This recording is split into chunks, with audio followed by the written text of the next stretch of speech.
There's a quiet before every storm, a fragile silence that fools you into believing the danger has passed. Tonight that silence shatters with the crack of a single gunshot. In the heart of a forsaken chapel, a woman faces the ghosts she once called family, the men who took everything from her. Loyalty becomes betrayal, blood a curse rather than a bond. Rain pours like judgment from heaven, washing away secrets hidden beneath desert dust. Here forgiveness is just another bullet, mercy, another lie. No one leaves this fight untouched. No one escapes without scars.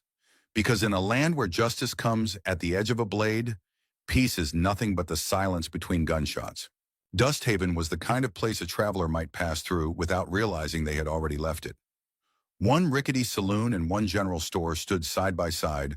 A small chapel with peeling white paint lingered at the end of the main road, and the wind carried the smell of dry sage across wooden sidewalks that creaked under every slow footstep. By 1887, Dust Haven was no longer on any major map for honest folk. Its heyday as a gold prospect pit stop had ended years ago, leaving behind only a handful of stubborn souls and a reputation for quiet resilience. Late afternoon sunlight poured across the rooftops, throwing long shadows across the dusty street. In front of a lean-to stable, Catherine "Cat" Mallory stood with her sleeves rolled up, polishing the barrel of a revolver. She was 39 years old, tall but not imposing. The sternness of her posture came more from caution than aggression. If anyone cared to look more closely into her eyes, they'd find a lifetime's worth of sorrow tucked behind a veneer of unwavering calm. Cat's days revolved around two things: tending injured horses and repairing old firearms. Folk in Dust Haven trusted her to patch up their beloved mounts or fix a rusted rifle that might be needed for coyotes or snakes out in the desert. Most believed she was simply a widow who'd found a meager living. They sympathized with her for losing her husband to bandits passing through, as the tale went. If they only knew the deeper truth that the bandits were part of the notorious Blood Spurs and that these outlaws had once been Catherine's own family. Yet Cat had no intention of announcing her past. Secrets were safer that way, like a slow-burning lamp hidden behind a shutter.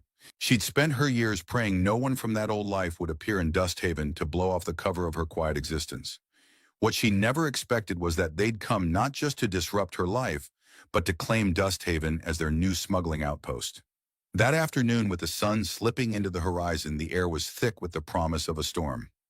Cat set aside the revolver she was polishing and wiped her brow. Across the street, a young man named Thomas hauled crates into the general store. He was barely 17, all gangly arms and legs, but Cat saw potential in him. Or perhaps she simply saw a piece of her own younger self, restless, hungry for belonging, completely unaware of life's sharper edges. She offered him a curt wave, and he responded with an enthusiastic grin. No one, not even Thomas, suspected that Cat knew how to handle a six-shooter better than any man in town, or that her old ties to the Blood Spurs ran all the way to their leader, her brother Jesse "Viper" Mallory. She was a daughter of the desert, schooled in cunning. The illusions she weaved daily were as much for her own protection as they were for Dust Haven's fragile peace. 2. A warning ridden on horseback. She heard the horses first, a distant clatter rising from beyond the low hills. Cat turned her gaze away from the gun barrel and stood still, hand shading her eyes to see. In the haze of swirling dust, she made out the silhouettes of 4 riders cantering down the road. There was something cold about them, even from this distance. Their posture was arrogant, and the front rider guided his horse with a flair that spelled danger. Folks on the street paused to watch. The stagecoach driver, old Emmett, whispered, "We haven't had visitors in a good month." Not a good sign. He stepped off the boardwalk, spat in the dirt, and ducked inside the saloon. A few other onlookers quickly followed suit. Dust Haven wasn't a place that welcomed trouble, and trouble was exactly what these riders represented. Cat forced herself to remain calm. If the men were from any random gang, perhaps they'd stay for a night and move on. But the desert wind carried more than dust. It carried memory, and Cat's memory recognized a certain swagger in the lead rider's seat. She didn't know his face, but she knew the style. This was a Blood Spurs hallmark. One of Jesse's sub-lieutenants, or maybe a new face who'd crawled up through the ranks. Either way, Cat's heart thundered because the dreaded day had come. The Blood Spurs were here. Her quiet life in Dust Haven was about to unravel. The riders reined up in the center of the street. Their leader, a man of 30 or so, wore a wide-brimmed hat tipped low enough to cast a menacing shadow over his eyes. He had a crooked grin, dark stubble across his chin, and a dusty duster coat that had seen too many miles. He surveyed the street with slow satisfaction. Afternoon Dust Haven, he called out, voice echoing off silent buildings. Name's Colt Raleigh. Me and my boys are parched. Where can a man get a stiff drink around here? From inside the saloon, a faint voice answered, but Kat couldn't hear the words. She sensed a tension coiling in the dusty air. No one wanted these riders. No one was going to greet them with open arms. But the riders dismounted anyway, tying their horses outside the saloon. One of them, a tall, wiry figure with a scar across his cheek, stood behind Colt as though he was the protective shadow. Another smaller man with a dusty red bandana and sinister eyes scanned the bystanders. He seemed to spot Kat for a moment, then flicked his gaze away. Kat quietly set the revolver aside on the shelf. She walked out from under the stable's overhang and watched from a distance as Colt and his crew entered the saloon. Without a doubt, these men were up to no good, but she had to be sure who they were, whether or not they were truly blood spurs. She felt her hands tremble slightly. No guns, she reminded herself. No violence. That was the vow she'd made to herself since the day she left that life behind. Yet how else could one keep these men from ripping Dust Haven apart? 3 echoes of the past. Kat locked up her workshop, leaving the polished revolver behind. She didn't want to arm herself yet. That might invite the very violence she intended to avoid. Instead, she took to the side alley leading around the saloon. From there, she could peer in through a cracked window or an open door. The boards under her feet groaned as she approached the corner of the building, heart pounding. Her senses heightened, recalling the old training from her father, how to move quietly, how to stay alert, how to read a room. She peeked in through the side window. Inside, the saloon was dimly lit. Colt and his men stood at the bar. The barkeep, trembling, served them whiskey. Kat caught snippets of conversation. "This place is a ghost town," one of the men grumbled. "All the better," Colt replied. "We make it our stop, set up shop. Small enough that no big law will bother, but still enough folks to run errands for us." So that was their plan, turning Dust Haven into a base of operations. For what Kat could guess, the Blood Spurs had grown from a mere roving band of outlaws to a full-on smuggling ring dealing in stolen goods. Guns, maybe even opium coming in from the new rail lines. And if the rumor was true, Colt Raleigh was the man Jesse Viper Mallory recently appointed to handle southwestern expansions. Colt's presence here, therefore, was no accident. Jesse had sent him, or, at the very least, he was doing Jesse's bidding. Kat's stomach twisted in knots. Her old life was closer than ever, and she had to either stand by or do something. If she stood by, Dust Haven would become a staging ground for criminals. If she tried to fight them directly, the town could burn. If she revealed her identity, who knew what chaos might ensue? Yet Kat had one advantage: knowledge. Knowledge of the Blood Spurs' internal signals, their routines, and their own paranoid nature. If she played her cards right, she could sow distrust among them, pitting them against one another before they fully took root in Dust Haven. She closed her eyes, inhaling a shaky breath. No guns, she reminded herself again. She stepped away from the window and silently faded into the alley's shadows. 4. The eve of new troubles. Night enveloped Dust Haven slowly, as though reluctant to cover the small settlement. In the single boarding house that overlooked the saloon, Kat sat in her modest room. She'd lived here since the day she arrived in Dust Haven, paying her rent on time and never causing trouble. Her possessions were few: a small trunk of personal items, spare clothes, and a wooden box that never left her bedside. Inside it lay keepsakes from her old life, a battered family photograph of her father and older brother Jesse, a ring that had belonged to her murdered husband, and a cloth embroidered with the words, "For my beloved Kat." She couldn't bring herself to open the box that evening. Instead, she stood by the window, arms folded, watching the moonlight reflect on the dusty street below. She saw Colt and his men stagger out of the saloon around midnight, laughing roughly. They vanished into the stable across from her building, perhaps paying the stable hand to let them bunk on the hay. The saloon closed soon after, leaving the street empty, except for the distant silhouette of the sheriff's office. Its lamp glowed faintly, a solitary guard against the darkness. Sheriff Clay Bennett was a good man, but he was old and short on manpower. He'd do his best if a crisis erupted, But Cat knew a handful of armed men, especially professionals like the Bloodspurs, could easily outgun him. The sheriff's presence alone wouldn't stop them. It only ensured that if a shootout started, more blood might spill. Cat sighed and paced the room. She thought about writing a letter to warn the outside authorities Fort Wingate wasn't too far away, but by the time any official help arrived, the Bloodspurs would have done their damage. And Cat suspected the Outlaws had bigger plans than merely shaking down a few townspeople for coins. They wanted Dusthaven's location, that perfect vantage near the border, to run contraband. Without quick, decisive action, the place she called home would become a den of criminals under Colt's reign. Then there was the deeper fear Jessie might show up. Or perhaps these men already knew she was Jessie's sister. Had her name traveled on the desert wind back to them? She wondered if her presence here was a matter of random luck, or if it was part of Jessie's grand design. Uncertainty gnawed at her, but she forced herself to remain resolute. She would not run. She would fight on her terms. 5. The next morning confrontation begins. Dawn broke with a hazy red sky promising a scorching day. Cat rose early and resumed her usual routine feeding horses at the small corral behind the stable, checking hooves, brushing coats. She worked methodically, moving from stall to stall. Inside her chest, adrenaline still buzzed from the previous night's encounter. She half expected Colt or his men to show up and demand something. Sure enough, about an hour after sunrise, a commotion near the stable entrance drew her attention. She poked her head around a corner to see Colt Raleigh in the flesh looming over the stable hand, an elderly man named Hank, who was trembling and stammering. "I told you, mister, the feed is all the same price," Hank insisted, voice shaking. "I can't just give it away for free." Colt's lips curled into a sneer. "Consider me a special case. Or would you prefer I burn this place to the ground and take the feed anyway?"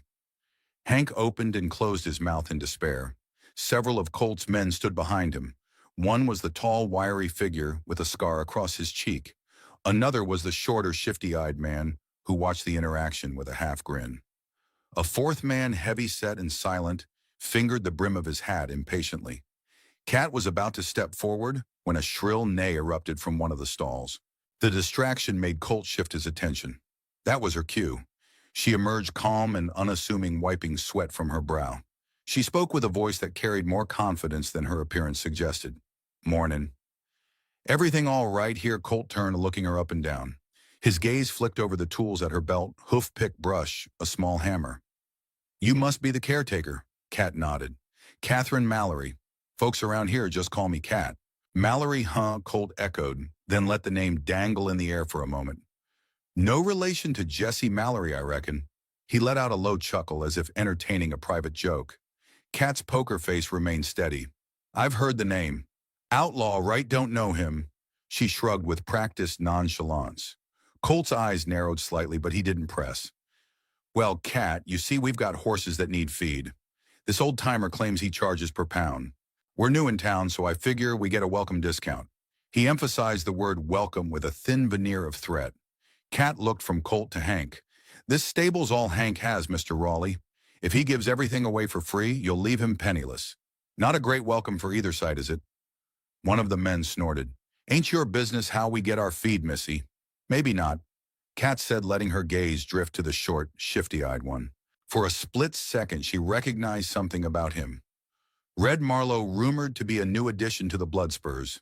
She remembered hearing that name whispered among outlaws years ago, but she didn't let it show. "But you might find the folks in Dusthaven are more helpful when they're not threatened with ruin. It's early, Mr. Raleigh. Let's keep things neighborly." She expected Colt to lash out. Instead, he grinned, showing surprisingly even teeth. "I like your spirit, Miss Cat. Fine. We'll pay the old man's rate for now." He tossed a few coins at Hank's feet. "Hope that's enough, old-timer." Hank stooped to pick up the coins, mumbling his thanks. Colt turned to his men. "Load up the feed. We'll settle with the stable tonight if we need more." Then with a nod at Cat, he tipped his hat and sauntered off to inspect the stalls. "Nice setup you've got here." Cat felt her heart thunder, but she forced a polite nod. "Thanks. I handle any injuries or gun repairs too if your men need it." Colt raised an eyebrow. "Gunsmith too, are you?" She shrugged, self-taught. He gave a low whistle. "A woman of many talents. We'll keep that in mind." Inside, Kat shuddered at his predatory curiosity. Yet she also recognized an opening. If she became useful to them, she could slip inside their circle just enough to tear it apart from the inside. Swin 6. Sowing the first seeds of doubt. Later that day, the men were stationed around the saloon, drinking and gambling. Kat decided it was time to set her plan in motion. She took one of her older firearms, a battered revolver, with a missing firing pin, and made her way into the saloon, ignoring the stares from the local patrons. She approached the bar, feigning exasperation. "Anybody know if there's a gunsmith in town who can fix this piece of junk?" she said in a loud voice that carried across the room. A few townsfolk glanced at her confused, since they knew Kat repaired guns herself. But before anyone could respond, Colt's voice cut in from a corner table. "You said this morning you fixed guns, Miss Mallory." She turned eyes wide in mock sheepishness. "That's right, Mr. Raleigh, but it's always best to get a second opinion." No, the corner table occupied by Colt and his men erupted in a round of chuckles. Colt leaned back in his chair. "Come on over, let's have a look." Kat approached the group, noticing how each man wore a belt rig, heavy with revolvers, typical Bloodspur style. She laid her broken revolver on the table. It misfires. The cylinder jams halfway through the rotation. Red Marlowe picked it up. "Might be the PAL, might be a crack in the frame." He pulled back the hammer, testing it, then frowned. "Could be fixable." Kat nodded. "I thought so. My husband used to say." She paused dramatically, letting a flicker of pain cross her face. "Well, never mind." She watched their reactions. Morgan Pike wasn't here yet. He'd appear in part 2 or so. But these men were new. Colt Red Marlowe, that tall, wiry man with the scar, and 2 other outlaws. Let them think she was just a curious widow. Let them piece together bits of misinformation. She reached out gently, taking the revolver back, and as she did, she let slip, "I used to know a fella called Brickface, who taught me a trick to realign the cylinder. Said he learned it from the spurs." The moment she dropped the phrase, the spurs, a nearly imperceptible tension, flickered in their faces. Kat pretended not to notice, fiddling with the gun. Inside, she felt a spark of triumph. They recognized the reference to the blood spurs. One of their older members was known by that nickname, Brickface. If these men were truly from that gang, they'd want to know how Kat knew him. If they weren't, they might ignore it. Either way, she'd sown the seed. Colt narrowed his eyes. "That's who you know, Brickface. He died some years back or so, I heard." Kat shrugged. "Just a rumor, though." She gave a small, sad smile. "Let's just say I used to run with the wrong crowd." Her words hung in the smoky air. She noticed the men exchanging glances. Finally, Colt leaned forward, resting his arms on the table. "Tell me something. How'd a woman like you end up here, fixing guns in a dead-end town?" "Don't exactly scream wrong crowd to me." Kat let out a soft laugh. "Life has ways of changing a person's path. Let's just leave it at that." Red Marlowe watched her closely, suspicion etched on his face. Colt, however, seemed more intrigued than hostile. "Well, if you ever want to share old stories, we're all ears," he said, sliding a coin across the table. "Here, for your next drink. A small thanks for that stable business this morning." Kat picked up the coin. "Appreciate it." The moment she turned to walk away, she heard a low hiss of conversation behind her. Red Marlowe's voice hushed but urgent. "Colt, you sure about her? Might be a plant from some rival gang." Kat didn't wait to hear Colt's response. Her heart pounded in satisfaction. She had them exactly where she wanted, uncertain, on edge, looking over their shoulders. Kirkinam 7. The Night Visitor. That evening, Kat was about to close her workshop when she noticed a figure lurking by her door. The shape was tall and lanky in the moonlight. Her first instinct was to reach for a concealed blade she kept strapped to her thigh. But as she stepped closer, she recognized the trembling form of Thomas the teen from the general store. He spun around, eyes wide. "Miss Kat, I'm sorry, didn't mean to startle you." Kat lowered her guard. "Thomas, what are you doing out so late?" He looked embarrassed, hugging an old satchel to his chest. "I've been meaning to ask a favor. My pa's old rifle is busted. He was a soldier, but he passed last winter. I wanted to see if you could fix the rifle for me. I'd pay you when I can." Kat softened, remembering how it felt to lose family. "Let's see it." Inside her lamplit workshop, Thomas laid the rifle on the table. It was a battered Winchester barrel, scratch stock chipped. Kat ran her fingers over it gently. This might take some time, but I'll see what I can do. Thomas nodded gratefully. Then he hesitated. Miss Kat, can I ask, are you in trouble? I see those men in town. They're not right. They talk about you sometimes like they're suspicious. Kat tilted her head, considering the boy. I'm not in trouble yet, Thomas. But I might be if they decide I'm not who I say I am. Thomas bit his lip. Who are you really? Kat gazed at the teen, reading the genuine concern in his eyes. She couldn't tell him the truth, not fully. I'm just me, Thomas. Don't you worry about it. You keep your nose clean, and if things get rough in Dust Haven, you hide. Understand? He nodded slowly. I just want to help. My pa always said if good folks do nothing bad, people take over. A wry smile crossed Kat's lips. He was right, but sometimes helping can be dangerous. You're too young to tangle with men like Colt Raleigh. Thomas stood a little taller. I'm not afraid. Kat appreciated his spirit, but knew the desert devoured youthful bravado in a blink. She placed a comforting hand on his shoulder. Go on, get some rest. I'll work on this rifle. And you keep an ear to the ground. Let me know if you hear them planning anything big. Thomas's eyes lit up as if he'd just been deputized. All right. Good night, Miss Kat. He slipped out into the darkness, leaving Kat alone with the damaged rifle and the heavy swirl of her own thoughts. 8. A chance encounter with Red Marlowe. A few days passed, tension winding ever tighter. Colt and his men strolled around town like they owned the place, but they hadn't made any overt moves yet. Kat suspected they were waiting on instructions or reinforcements. Meanwhile, Sheriff Clay Bennett was in a bind. He approached them once politely, and they brushed him off with mocking courtesy. Without a posse to back him up, the sheriff was powerless. Kat spent her days quietly seeding more rumors and half-truths. She hinted to certain townsfolk that Colt was there for a big operation. She whispered to others that a different faction of the Blood Spurs might be showing up soon arrival of Colts. She wanted confusion to take hold, and it seemed to be working because more than once she spotted the Outlaws arguing among themselves in hushed voices. One late afternoon, she ventured into the canyons outside town to gather certain desert herbs for treating horse injuries, aloe desert willow bark.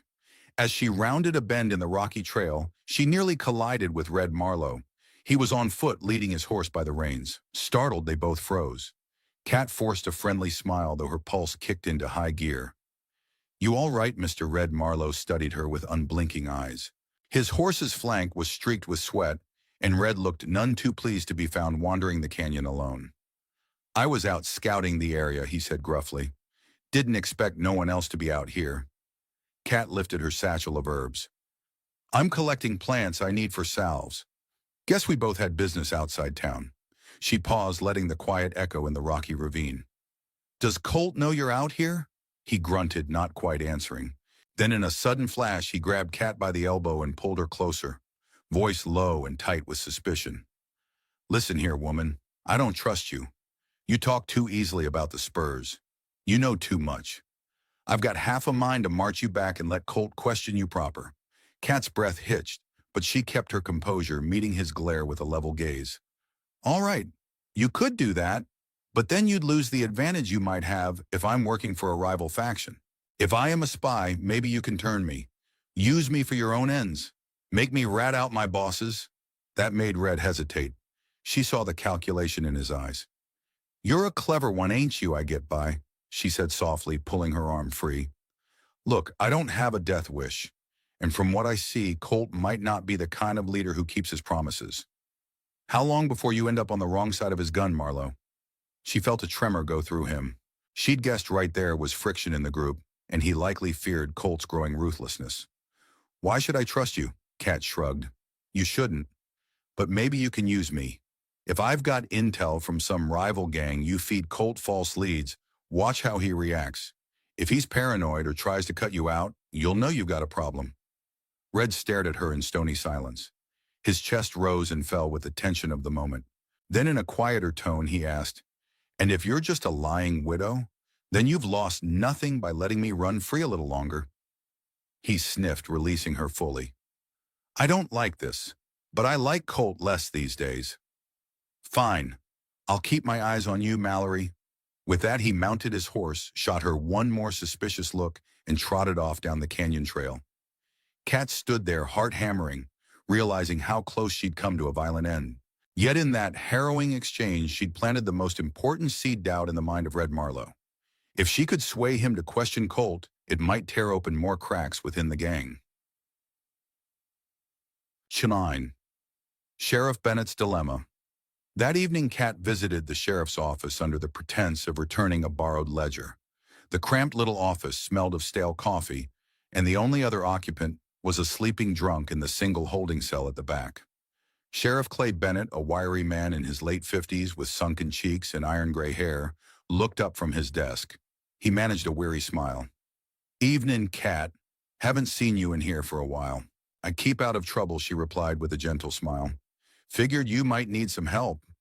Those men, Colt and his crew, have you on edge." Bennett let out a sigh, nodding. "Damned right. This is a small town. I've got one deputy, and he's laid up with a bullet in his leg from some rustlers last month. If those outlaws decide to take over, there ain't much we can do." Kat leaned against the wall, crossing her arms. "Any plan to call in reinforcements?" He shook his head. "Closest cavalry's a few days away. By the time we get word out and they send a detail, who knows what'll happen here.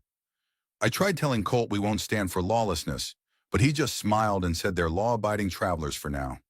Hard to arrest a man for a crime he hasn't committed yet." Kat pursed her lips. "Then we need another approach. Maybe you can put pressure on them indirectly. Make life here less comfortable." Bennett looked unconvinced. "We can't starve them out. They'll just take what they want if we refuse to sell. And we can't go raising arms. They'd kill half this town in a heartbeat." He reached for a battered tin cup, took a sip of coffee, and grimaced. "I hate this feeling of helplessness, Kat." She considered her next words carefully. "I'm working on something. Don't ask me details. But if I can get them to turn on each other, we might avoid bloodshed. Will you trust me to handle this discreetly?" He stared at her a long moment, suspicion mingled with desperation in his eyes. "I'm not sure how you plan to do that. Just trust me, and if any real trouble breaks out like gunfire in the street, I need you to be ready. No direct confrontation yet, but be prepared to step in if the outlaws aim to murder innocents." Bennett tapped his fingers on the desk. "Kat, I don't know what you're up to, but fine. I'll trust you. I just hope your plan doesn't blow up in all our faces." Kat nodded. "Me too, Sheriff." She left the office feeling the weight of the entire town on her shoulders. If she failed, every drop of blood spilled would be on her conscience. 10. A spark in the darkness. A day later, Kat orchestrated her next move. She waited until sundown before placing a coded note in the barn near the feed sacks, a note that only someone with knowledge of the blood spur's old signals would decipher. The note read, "We need to discuss the real plan. Meet me behind the chapel at midnight." The Crow, she made sure to drop enough hints around town that Colt's men would hear about a mysterious piece of paper found in the barn. Sure enough, within hours, she saw Red Marlowe and the tall, scar-faced man rummaging around the feed sacks. They found the note. She spied on them from behind a stall as they tried to decode it, confusion warring on their faces. Then Red's expression changed to one of guarded alarm. He recognized the references to the Crow, an old moniker used by certain Bloodspurs members. He pocketed the note and they left. Night fell, and Kat hid behind a cluster of tumbleweeds near the old chapel at the edge of town, waiting to see who would show up. The deserted church, paint peeling from its walls, was a ghostly silhouette in the moonlight. A large wooden cross loomed overhead, half broken from years of neglect. Close to midnight, footsteps approached. Kat peered from her hiding spot and spotted Red Marlowe alone scanning the area. He had his revolver drawn, clearly expecting a trap. Kat's plan wasn't to meet him, but to let him believe there was a clandestine meeting. When no one arrived, he'd grow suspicious that Colt or someone else had set him up. She wanted him to question everything, so she waited silently, letting him pace, letting him fume, letting him suspect. Suddenly, footsteps echoed from another direction. Kat saw the tall, scar-faced man approach as well. They bumped into each other near the chapel's door, both startled. Arguments broke out, though Kat couldn't hear every word. Scar-faced man. "What the hell are you doing here, Red?" "Looking for the Crow." "You, scar-faced man, same damn thing." They accused each other of plotting. Voices rose in anger. Who gave you the note? I found it near the feed sacks. Damn liar, you're setting me up. They looked around expecting a third figure to appear, but the night gave them only silence and a moaning wind. Eventually, they stomped off in different directions, thoroughly rattled. Kat let out a breath she'd been holding. The seeds of paranoia were sprouting. Soon they might turn on Colt, suspecting he was orchestrating double crosses. Or they might suspect each other. Either way, the wedge was driven deeper. No gunshots fired, but the trust among them was fraying. 11. Twist Warpivary 1. Red Marlowe's accusation. The next morning, Kat awakened to frantic pounding on her workshop door. She opened it to find Red Marlowe himself, eyes wild. He shoved her backward, forcing himself inside, and slammed the door behind him. You sent that note, didn't you? You or your so-called rival gang. Enough games, lady. Kat raised her hands defensively. Red, calm down. I don't know what you're talking about. Note. He bared his teeth in frustration, glancing around the workshop, as if expecting to see conspirators. Don't play coy with me. The Crow, that's a Blood Spurs reference from years back. Only an insider would know it. You show up with your cryptic talk about Brickface, your knowledge of the Spurs, and now this spill it. Kat maintained her composure, letting her voice tremble just enough to seem intimidated, but not broken. I don't know anything about a note or crows. I told you I used to run with a bad crowd. That doesn't mean I'm still in contact with them. She paused carefully, choosing her words. Maybe Colt's setting you up, or maybe there's another group trying to pit you against each other. Red hissed in frustration, pacing the small space. It could be Colt, all right. He's got secrets. Hell, for all I know, you're working with him to weed out traitors like me. Kat saw an opening. She dropped her voice to a whisper. What if Colt's testing your loyalty? Red, what if? The Crow is just a code to see who shows up at the chapel. Could be he wants to find out if you're truly loyal, or if you're sniffing around for a chance to betray him. Red froze, the words sinking in. Doubt twisted his features. Damn him, he muttered, fists clenched. That snake. I've done nothing but follow him, and he's playing me like a fool. Kat inched closer, as if sharing a conspiratorial secret. That's exactly why I left that life behind. Men like Colt will kill you the moment you outlive your usefulness. Don't give him a reason to doubt you. For a moment, Red studied her face, searching for any flicker of deceit. Finding none, he exhaled shakily. Then you'd better keep your mouth shut about me being at the chapel. If Colt finds out, he'll kill me. Kat nodded. You have my word. I'm no friend of Colt's. That statement, ironically, was the only truth she spoke without subtext. Red gave a curt nod, yanked the door open, and vanished into the morning bustle. Kat slowly released the breath she'd been holding. The first real twist had taken form. Red now believed Kat might be a spy, or might not be, but either way, Colt was the bigger threat. The chain of suspicion she'd unleashed was well underway. 12. The cliffhanger. By noon, the tension in Dust Haven was thick enough to cut with a knife. People hurried about their business, speaking in hushed tones of the outlaws who loitered in the saloon. Colt Raleigh, oblivious to the seeds of discord Kat had sown, strolled the streets like a king in a conquered land. Sheriff Bennett lurked at a distance, hand hovering near his holstered pistol, but powerless to act first. Inside her workshop, Kat fiddled with Thomas's broken rifle, the steady clink of metal on metal, a temporary distraction from the storm gathering outside.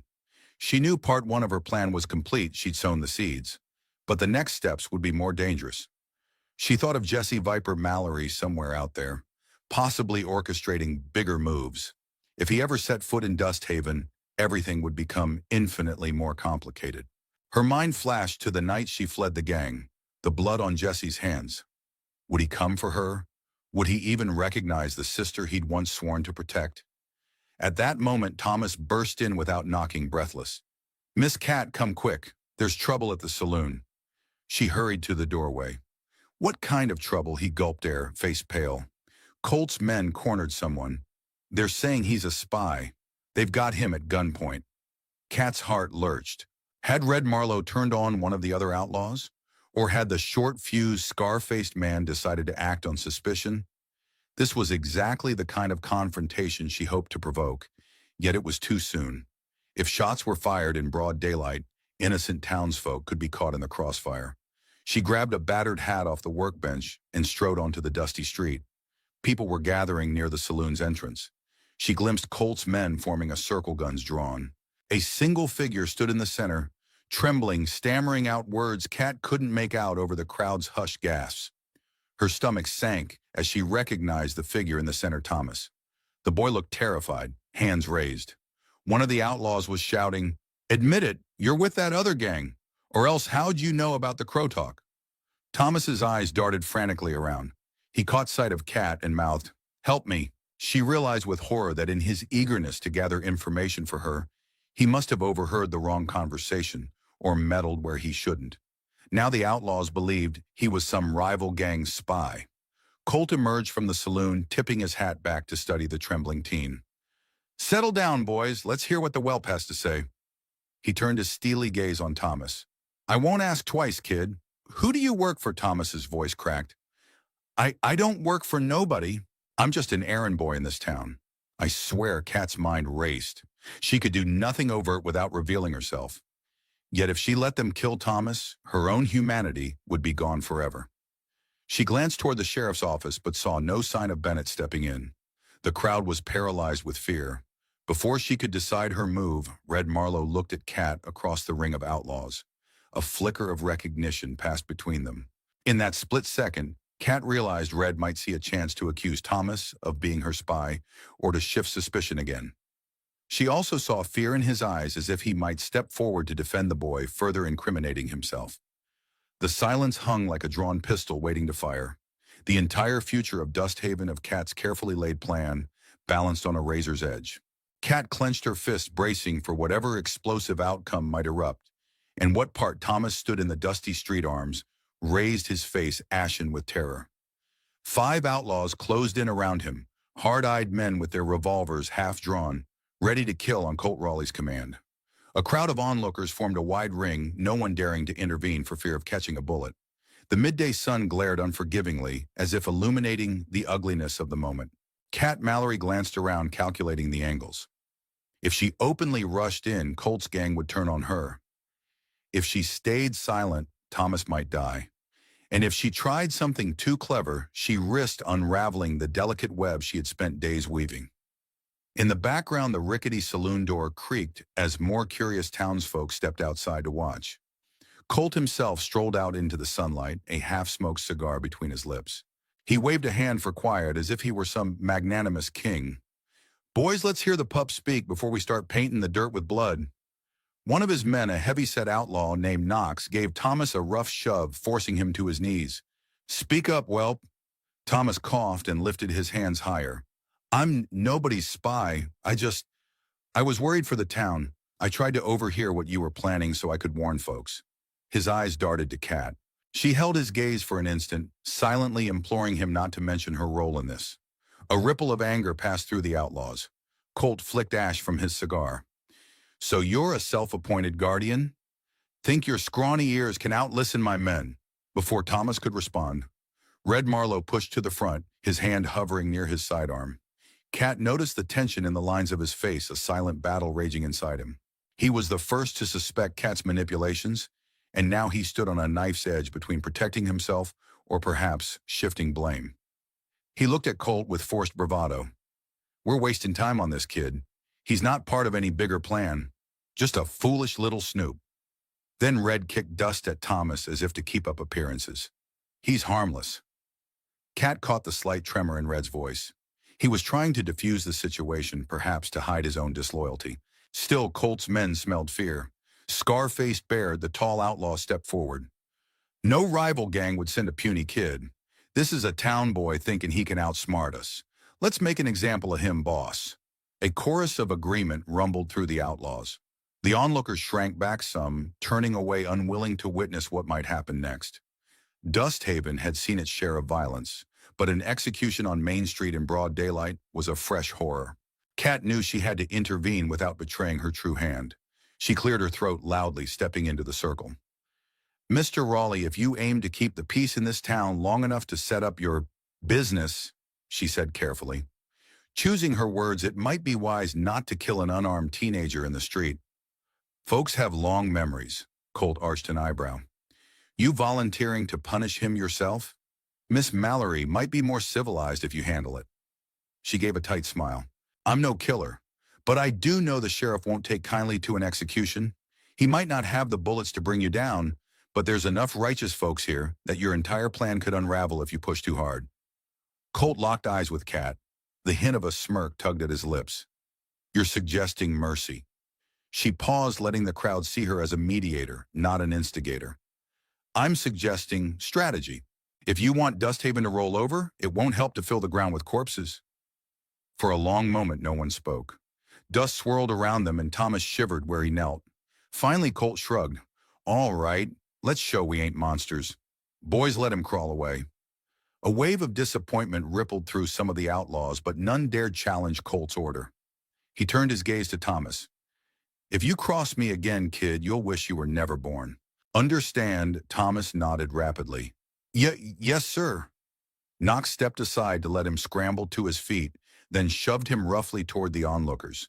The crowd parted to make way, relief and fear mingling in hushed whispers. Thomas shot Kat a grateful, terrified glance before stumbling off into the safety of the crowd. She allowed herself a small sigh of relief. Colt spat out his cigar stub, grinding it beneath his boot. Now he announced, turning to the gawkers, anybody else want to play town hero? No one answered. Colt's men dispersed, some returning to the saloon, others drifting around in clusters, guns still loose in their holsters. Kat lingered, feeling the residual tension thrumming through her limbs. That was almost too close. She locked eyes briefly with Sheriff Clay Bennett, who stood on the edge of the crowd. The sheriff gave her a tight nod and unspoken thanks for avoiding bloodshed. But in Kat's mind, the knowledge that Bennett might have his own hidden agenda, according to the new rumor, weighed heavily. There were more secrets to uncover. That evening, Kat retreated to her workshop, heart still pounding from the near disaster. She had more work to do, new ploys to set in motion. The second phase of her strategy would require cunning illusions to spark deeper distrust. But how she sat at her small desk, running a thumb over the lid of a battered oak box. Inside lay something that few in the territory might have seen, a crude mechanical recording device that worked similarly to a music box. It was a prototype gifted to Kat's late husband by a traveling inventor who'd once fallen in with the blood spurs. The device could record a short snippet of sound by way of an adjustable needle and wax cylinder, primitive by any modern standard, but miraculous enough in 1887 to fool men who had never heard their own voices played back. She lifted the device, carefully placing it on the desk. A spool of wax cylinder sat next to it. Every time she tinkered with this contraption, she worried it might break. It was delicate, fussy, with temperature changes, and the audio it captured was scratchy at best. But in the hush of a secret meeting, the tinny playback could be weaponized. She intended to use it to create false evidence of betrayal. Gently, she inserted the wax cylinder, taking care to align the needle. Kat tested the winding mechanism, hearing the faint whir of gears. Good, it still functioned. All she needed was the right script to record to mislead Colt's men into thinking they had overheard a conversation about Colt's plan to sell out Jesse Mallory. That rumor, once unleashed, would tear the blood spurs from within. But she had to be strategic about who would discover this recording. Dropping it in plain sight would be suspicious. She needed a more nuanced approach, someone to find it, someone credible enough to spread the rumor. Kat's mind drifted to a woman she had seen in the saloon, Molly Benson, the sorrowful wife of an outlaw who ran with Colt. Word around town was that Colt had forced her husband into the gang's service by threatening her safety. If Kat could persuade Molly to share the false rumor, convincing the outlaws it came from her husband's pillow talk, then the story would circulate as fact. Yes, Molly could be the perfect vector for Kat's plan, if she could be persuaded. Molly Benson was a petite woman with dark circles under her eyes, as if she never slept well. She normally stuck to a quiet corner of the saloon, tidying or doing needlework while her husband gambled with the other outlaws. Her posture spoke of resignation. Kat remembered glimpsing her that afternoon, wincing as Colt's men threatened Thomas. Molly had looked away, perhaps used to such displays of cruelty. 2 days after the near execution in the street, Kat found Molly behind the saloon, scrubbing laundry in a large wooden tub. Early morning sunlight caught the woman's unkempt hair, making it glimmer with sweat. The saloon's back area smelled of stale beer and sour rags. Kat steeled herself and approached quietly. "Mrs. Benson," she called softly. Molly startled, nearly dropping a shirt in the tub. She turned anxiety etched in her features. "Yes," her eyes flicked around to make sure no outlaws hovered nearby. Kat kept her tone gentle. "I know we don't speak much, but I wanted to check on you. Life in Dust Haven hasn't been easy since Colt's men arrived." Molly huffed a quiet laugh, though there was no real amusement in it. It wasn't easy before they showed up either. "But I suppose you already know that, Miss Mallory." Kat took a slow breath. She needed to be empathic and honest enough to build trust, but not so transparent that Molly might doubt her motives. "I've heard your husband was forced to join them. I'm sorry. I had a husband once, and he—" She paused, letting genuine pain cloud her eyes. "He died at the hands of outlaws." Molly's guarded stance softened a fraction. "I'm sorry. I wouldn't wish that on any woman." They fell silent for a moment, the only sound being the wet slosh of fabric. Finally, Kat spoke. "Listen, Mrs. Benson, I think we can help each other. Colt's out for bigger things. He wants to control this town, maybe more. But if the gang starts tearing itself apart from within, perhaps they'll leave. Maybe your husband can break free." Molly's eyes darted upward, a spark of hope flickering. You're serious." How Kat leaned in, lowering her voice. "I have a way of stirring suspicion among the outlaws. They're a paranoid bunch to begin with. If they believe their own leader, Colt, is planning to betray the real boss, the one they fear most, they'll turn on him." Molly squeezed water from a shirt, lips pressed together. "And my part in this, I need you to spread a specific rumor that Colt is planning to sell out Jesse Mallory. Spread it carefully in whispers, tell only a few men or their wives, making them promise not to repeat it. You know how gossip works. Once it starts, it can't be stopped. But what if they trace it back to me?" Kat placed a hand on Molly's wrist. "I'll protect you. We'll say you overheard Colt drunkenly bragging to your husband about some scheme. Your husband might confirm or deny it, but once men suspect Colt's betrayal, they'll question him. And once that happens, all I need is to fan the flames." Molly stared at the soapy water chest rising and falling with quiet tension. "You think that's enough? Rumors can be more dangerous than bullets, especially among criminals who live by mistrust." At length, Molly nodded slowly. "I'll do it. My husband's threatened with a gun to his head every night. Maybe if the gang turns on Colt, there'll be a chance for us to slip away." She let out a trembling sigh. "I'm tired of being afraid." Kat gripped Molly's shoulder gently. "Fear's a poison, Mrs. Benson. Sometimes the antidote is risk. Thank you for trusting me." A moment of mutual understanding passed between them. Then Kat stepped back, glancing over her shoulder. The morning was still quiet, no outlaw in sight. "Don't worry, no one saw us. I'll leave you to your laundry, and you start spreading the rumor when you can." Molly nodded, returning to her task with a renewed determination in her eyes. Kat turned and walked away, heart pounding, with the knowledge that she'd just lit another fuse. The chain reaction would soon follow. By late afternoon, the rumor began swirling through back rooms under hushed breaths in the saloon corridors and over the unguarded lips of wives anxious for their husband's safety. Colt Raleigh was planning to double-cross Jesse Mallory. Kat, careful to remain on the sidelines, caught snippets of conversation. "He wants to carve out his own empire, that's what I heard.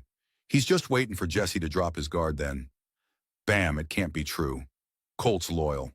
Loyalty doesn't pay if you can steal the throne. At the same time, Kat set her mechanical recording device into motion. She recorded a short snippet of dialogue, her own voice pitched lower. "Impersonating a man Colt's gonna sell out. Viper keep the spoils for himself." That's right. Once Viper walks into Dust Haven, Colt will have him ambushed. It took her multiple tries to get the scratchy audio somewhat intelligible. She then slipped the device into a battered wooden crate behind the saloon.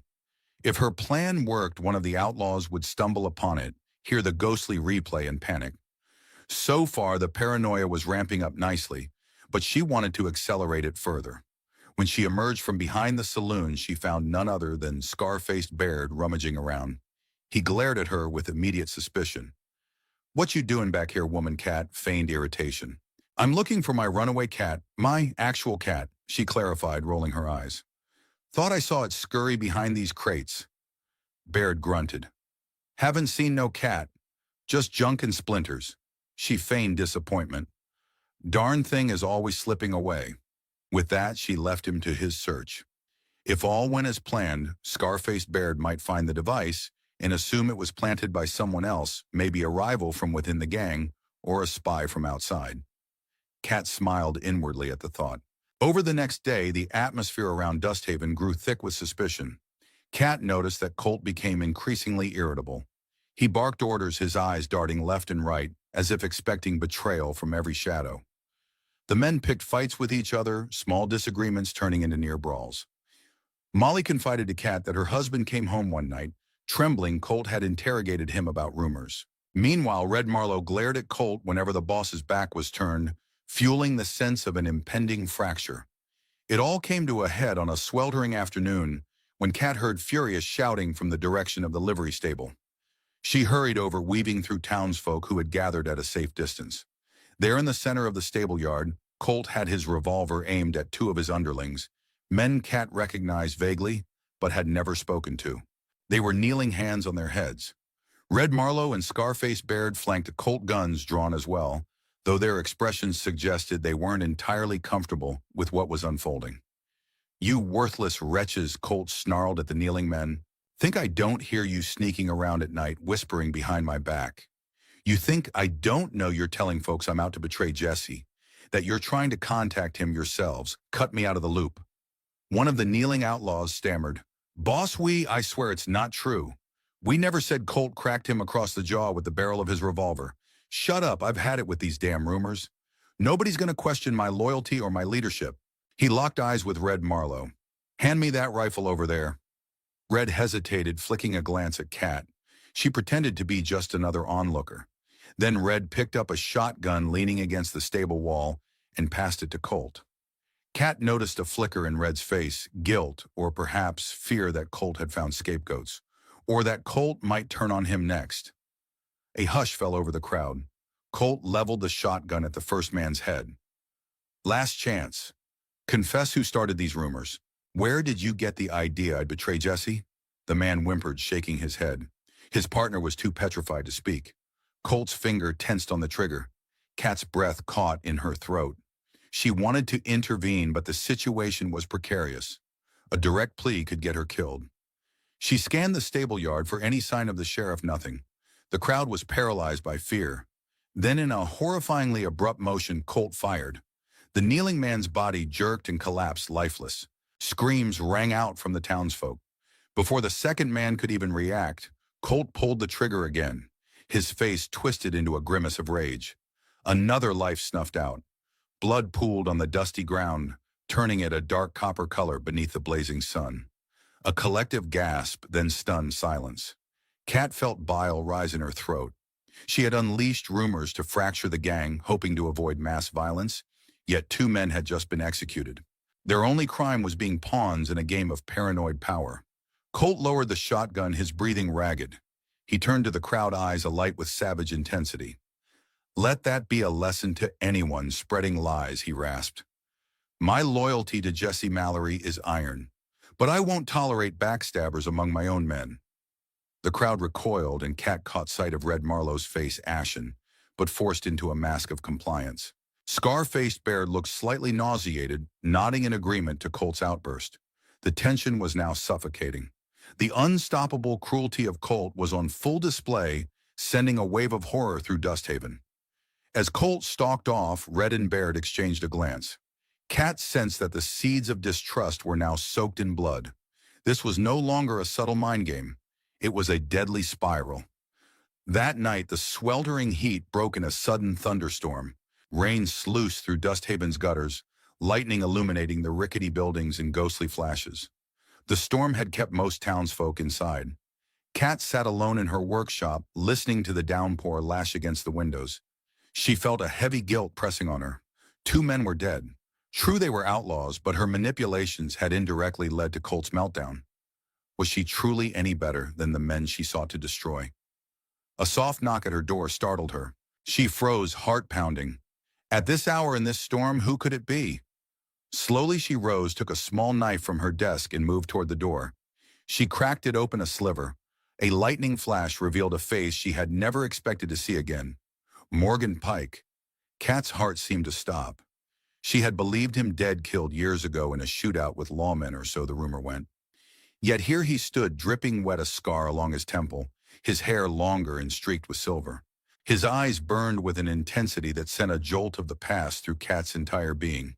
She opened the door wide in shock. "Morgan?" "Hello, Kat," he said, voice barely audible over the rain. "Mind if I come in?" Kat swallowed, stepping aside to let him enter. The old memories flooded back. Morgan Pike, the rogue with an easy grin and a knack for sweet-talking, who had once claimed to love her before he vanished in the chaos of a bloodspurs escapade. She quickly locked the door behind him and whirled around, the knife clenched in her fist. "I thought you were dead." Morgan removed his dripping hat, water pooling at his feet. He gazed at her with a haunted expression. "That's what everyone thought. But Jesse orchestrated a cover story. He needed me out of the picture. Or so I let him believe." Kat stared, her mind reeling. "You were with Jesse all this time?" A humorless chuckle escaped Morgan's lips. "Let's just say I've been watching from the shadows, waiting for the right moment to come back." Lightning flashed again, revealing the weariness etched on his face. Kat remembered the younger Morgan, handsome, full of swagger. Now he looked older, harder, but the old spark remained in those eyes. A swirl of conflicting emotions hit her: anger at his betrayal, relief he was alive, suspicion at his sudden reappearance. She stepped back, knife still raised defensively. "Why now? What do you want from me?" Morgan took a tentative step forward. "I came to warn you. Jesse knows you're alive, Kat. He's known for a while. Word has reached him that Colt might be messing things up, so Jesse's riding this way himself, and he's using you as bait to see which men are loyal. He wants to flush out the traitors. He's letting Colt's chaos reveal who can't be trusted." Kat's throat went dry. "So you're telling me Jesse never lost track of me? He let me settle here, waiting for the moment he needed a pawn." Morgan nodded grimly. "I'm sorry. I tried to keep him from using you like this. But you know Jesse, once he sets his mind on something." He trailed off, seeming to wrestle with guilt. "I had to come warn you. I don't want you getting caught in the crossfire." Adrenaline surged through Kat, mingled with anger. Her brother Jesse had turned her entire life into a honey trap, letting Colt come to Dusthaven to see how Kat would respond so he could test loyalty within the gang.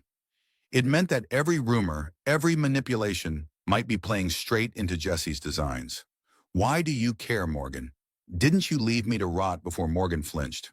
"I did wrong by you, Kat, but I never stopped." He inhaled. "I never stopped caring. When Jesse told me you'd gone into hiding, I wanted to find you, but he forbade it. Then he tried to kill me for questioning him. That's why I vanished." She studied his expression for lies. "If you're truly on my side now, you'll have to prove it. How do I know you haven't been sent here to gain my trust so Jesse can sweep in?" Morgan shook his head, anger flashing in his eyes. "Jesse's gone too far. The man you and I once knew, he's not that man anymore. He's consumed by the power of the blood spurs. The only reason I'm still alive is because I made him think I'd serve as his scout and let him know when Colt tries to break ranks. But I left. I can't be part of his twisted game." Kat lowered the knife, though she kept it in hand. "You expect me to just believe you?" He exhaled slowly. "No, but you need me, because Jesse will arrive soon. And Colt is unraveling faster than Jesse predicted. If Colt kills half the men before Jesse gets here, it'll be a bloodbath." His tone became urgent. "I swear on whatever we once had, I won't betray you." Rain hammered the roof. Kat gazed at Morgan, heart torn between skepticism and an old ache. Everything was spiraling out of control. Two men already lay dead, rumor after rumor sown, and now the horrifying truth that she'd been Jesse's unwitting pawn all along. She realized she had to adapt her plan or risk losing any chance of saving Dusthaven. She slowly set the knife down on the work table. "All right, Morgan. You want me to trust you? Then help me take Colt down from within and get these men out of Dusthaven before Jesse arrives. If I can face Jesse on my own terms, maybe I can stop him from slaughtering half the town to prove his power." Morgan nodded, relief flickering across his face. "I'll help, whatever it takes." A booming thunderclap rattled the windows as if the heavens themselves roared in warning. Kat's eyes hardened with resolve. Then let's start tonight. Morgan and Kat spent hours huddled in the dim lamplight, discussing strategies and sharing intelligence. Morgan admitted that Jesse held a long-standing arrangement with someone in Dusthaven, someone providing updates on the town's mood and the local law enforcement. He didn't know who the contact was, only that Jesse bragged it was a powerful ally who kept him informed. Kat's heart sank as she recalled the rumor she'd heard that Sheriff Clay Bennett might have a secret deal with the Bloodspurs. She wanted to deny it. Bennett seemed decent, albeit overwhelmed. But the puzzle pieces fit. The sheriff had always seemed oddly tolerant of the Outlaws' presence. He might have turned a blind eye in exchange for Jesse sparing the town. The moral compromise weighed heavily in Kat's mind. Around midnight, once the storm eased, Kat decided to confirm her suspicions. She left Morgan hidden in her workshop and walked through the muddy streets to the sheriff's office. Lightning still flickered on the horizon, and puddles reflected the moonlight. When she opened the office door, she found Bennett at his desk, nursing a cup of stale coffee. Kat, he greeted, surprise evident. "You're out late." She didn't waste time. "Sheriff, I need to know the truth. Have you been feeding information to Jesse Mallory?" His face went pale. "Where'd you get that notion?" Kat stepped closer, voice trembling with a mix of anger and heartbreak. "I have reliable information that someone in town has been cooperating with him. You're the only one with enough authority and knowledge to be truly valuable to the Blood Spurs." Bennett set his cup down, his shoulders slumping. "Let me explain." "Then explain," Kat demanded, fists clenched. He exhaled, looking every bit the weary old man he was. "It's true. I've been passing along certain updates movement of lawmen, the town's willingness to fight ever since your brother first reached out. But it wasn't for money, Kat. Jesse promised if I cooperated, he'd keep Dusthaven off his radar. He said as long as the town didn't cause trouble, he wouldn't raid or burn it down. I believed I was keeping the peace." Kat's anger flared. "Keeping the peace, he sent Colt Raleigh here to start a new operation. He's manipulated this entire place into a staging ground for his smuggling. And you let it happen?" Bennett's eyes glistened. "Better an outlaw presence than a massacre. Jesse made it clear that if I refused, or if I tried calling in the cavalry, he'd make an example of us. Kat, I've seen entire towns wiped out by men like him. I was just trying to protect the people." She wanted to rage at him, but part of her understood the desperate logic. "You realize people are already dying. Colt shot 2 of his own men in broad daylight. This peace is built on a time bomb." Bennett bowed his head. "I know, it's all spiraling out of control." He looked up, eyes pleading. "I'm sorry, truly. I never wanted folks to get hurt. But once I started cooperating, I couldn't stop. If Jesse suspects betrayal, he'll unleash all hell on Dusthaven." Kat exhaled a shaky breath. "Then we have to act first. Jesse will arrive soon. If we don't remove Colt and prepare the town, we'll be caught in the crossfire." Bennett nodded miserably. "I'll help. Tell me what you need." She studied his remorseful expression. Perhaps he was genuine. Perhaps he'd remain a liability. Still, she needed the sheriff's badge, or at least the semblance of authority to rally any local men.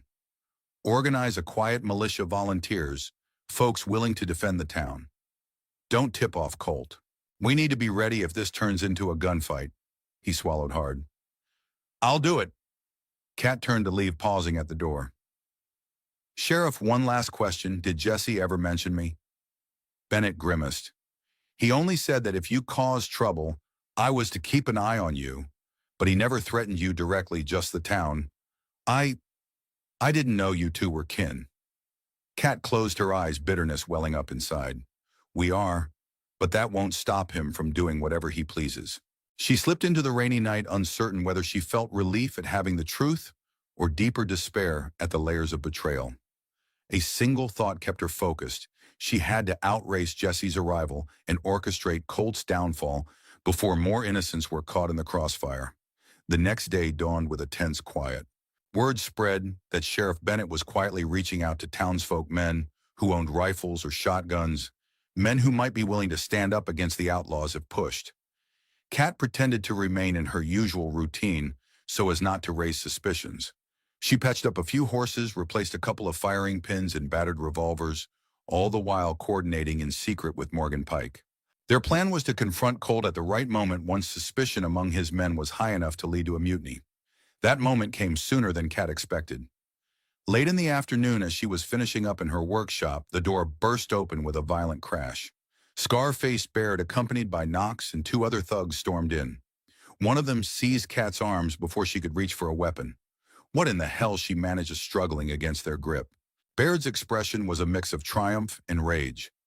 "We found your contraption," he snarled, tossing the mechanical recording device onto the floor. It clattered, bits of the wax cylinder rolling away. "Seems you were messing with us all along, feeding that nonsense about Colt betraying Jesse." Cold dread shot through Kat. Her secret was out. Baird must have discovered enough to connect it to her. Or perhaps someone saw her fiddling behind the saloon. Either way, her carefully woven deceptions were unraveling. She forced a sneer. "So what if I was Baird?" Slapped her hard across the face, sending a burst of pain through her cheek. "So you're the source of all this chaos. Colt wants a word with you." Kat's vision blurred for an instant. They pinned her arms, binding her wrists with coarse rope. She looked around frantically for any sign of help. Morgan was nowhere to be found. Maybe he was away scouting. Guilt and fear warred inside her. She'd gotten sloppy or unlucky.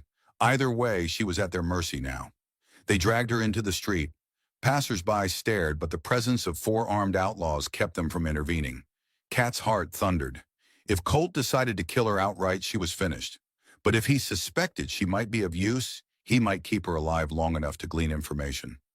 Sure enough, they hauled her to an abandoned barn near the edge of town, an ideal place for covert interrogations. The interior smelled of rotting hay and mildew. Dim afternoon light seeped through gaps in the planks. Kat's captors tossed her onto the dirty floor and stood over her like predators. Scar-faced Baird prodded her with a boot, forcing her to sit upright. Moments later, Colt Raleigh entered the barn. He wore a dark expression, anger radiating from him like heat from a furnace. He circled Cat eyes, never leaving her bound figure. "I knew there was something off about you," he hissed, kneeling so that his face was inches from hers.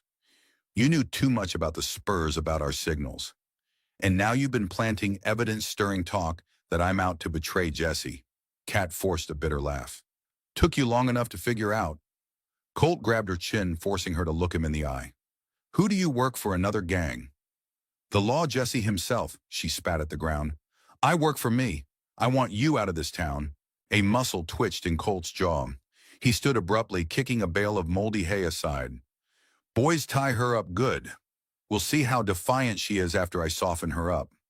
Fear hammered in Kat's chest, but she kept her expression defiant. Two of the thugs yanked her to a wooden post and began binding her arms behind it. Her shoulders burned at the angle. She bit back a cry of pain. Colt watched, arms folded. "You know how many men I've killed for lesser offenses, Miss Mallory?" She glared up at him. "Then kill me. Get it over with." His eyes narrowed. "I'm not done asking questions. Why'd you say your name is Mallory anyway?" He let out a mirthless chuckle. "Surely you don't expect me to believe you're related to Jesse." Kat felt her heart stutter. This was the moment.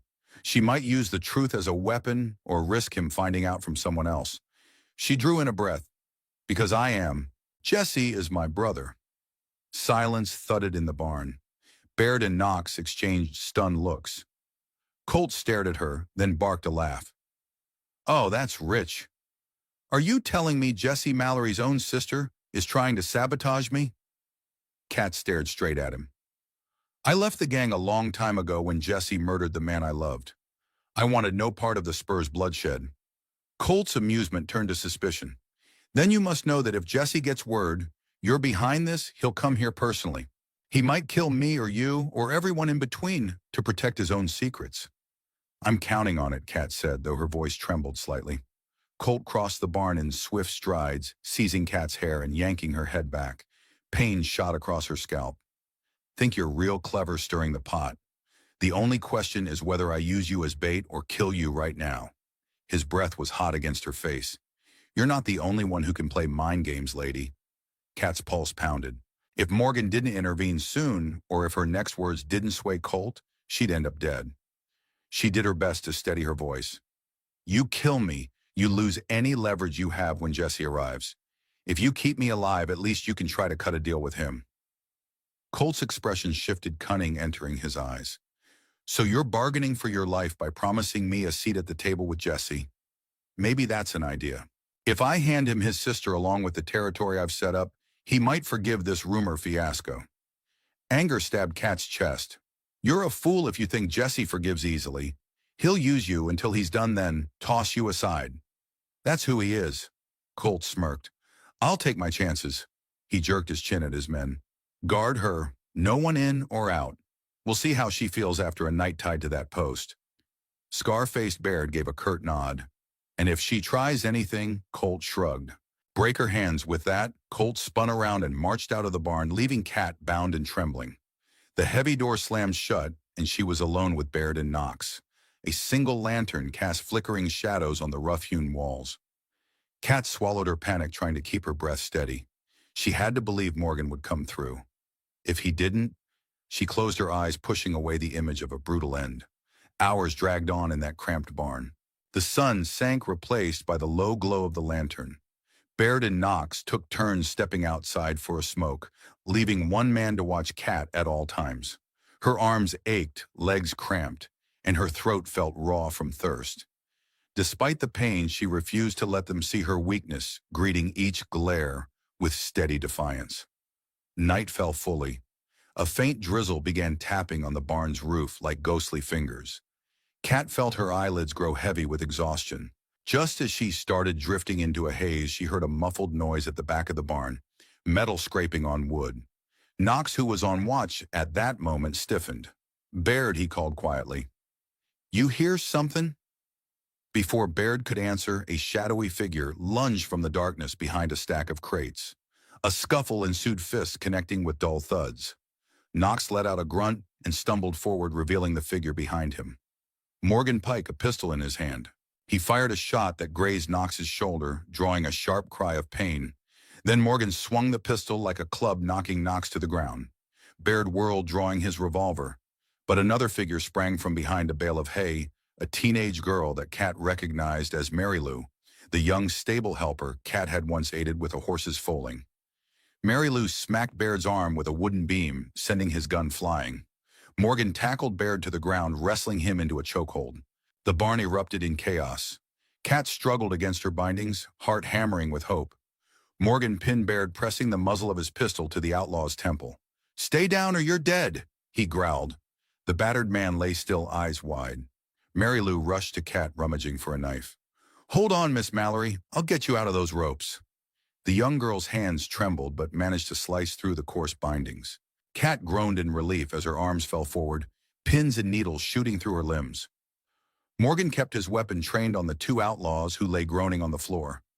Baird had blood trickling from his split lip, and Knox clutched his wounded shoulder.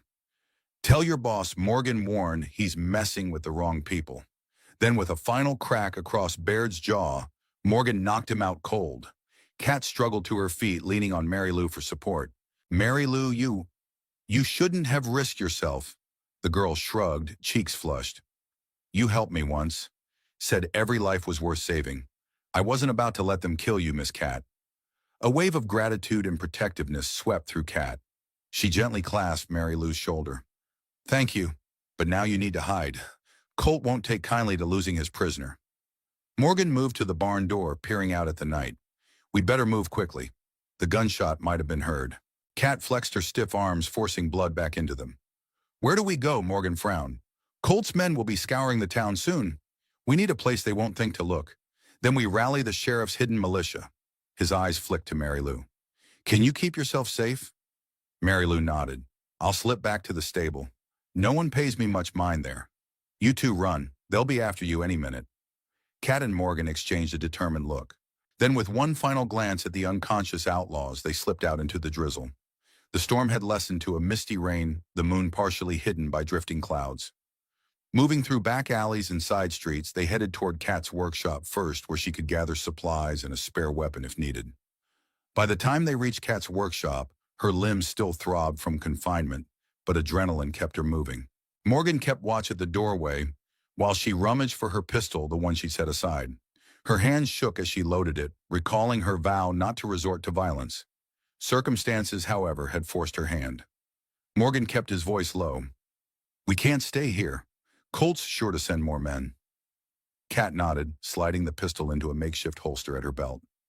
I know a place. There's an old shack near the orchard on the outskirts of town. Hardly anyone goes there since the orchard's half dead. She paused, eyeing Morgan warily. If you plan on betraying me, now's your chance. He met her gaze with a wounded look. I meant what I said. I'm done with Jesse's manipulations. And yours. His tone softened. But I also want to see you survive this cat. Thunder rumbled in the distance. She swallowed past the lump in her throat. All right, let's go. They slipped back into the narrow alley behind the workshop, careful to avoid open streets. A few lights glowed in windows across Dusthaven. The faint silhouette of the sheriff's office stood to the east, but they dared not approach it directly. If Colt's men were prowling the main roads, any detour might be safer.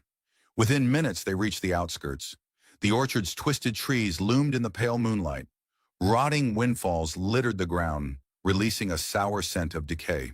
Kat guided Morgan to a small shack, once used for storing harvest tools. They slipped inside, lighting a shuttered lantern. The cramped interior smelled of mildew and old crates. Exhausted, Kat sank onto an overturned box. Morgan paced, frustration etched into every line of his body. It won't be long before Colt notices his guards are missing. He'll guess you've escaped. Kat inhaled slowly, a plan forming in her mind. I want him to know. Let him scramble to find me, burn himself out with suspicion. Meanwhile, we gather enough decent folk to push back. The sheriff's forming a militia. And if the rumor's true, Jesse could arrive any day. Morgan's eyes flickered with concern.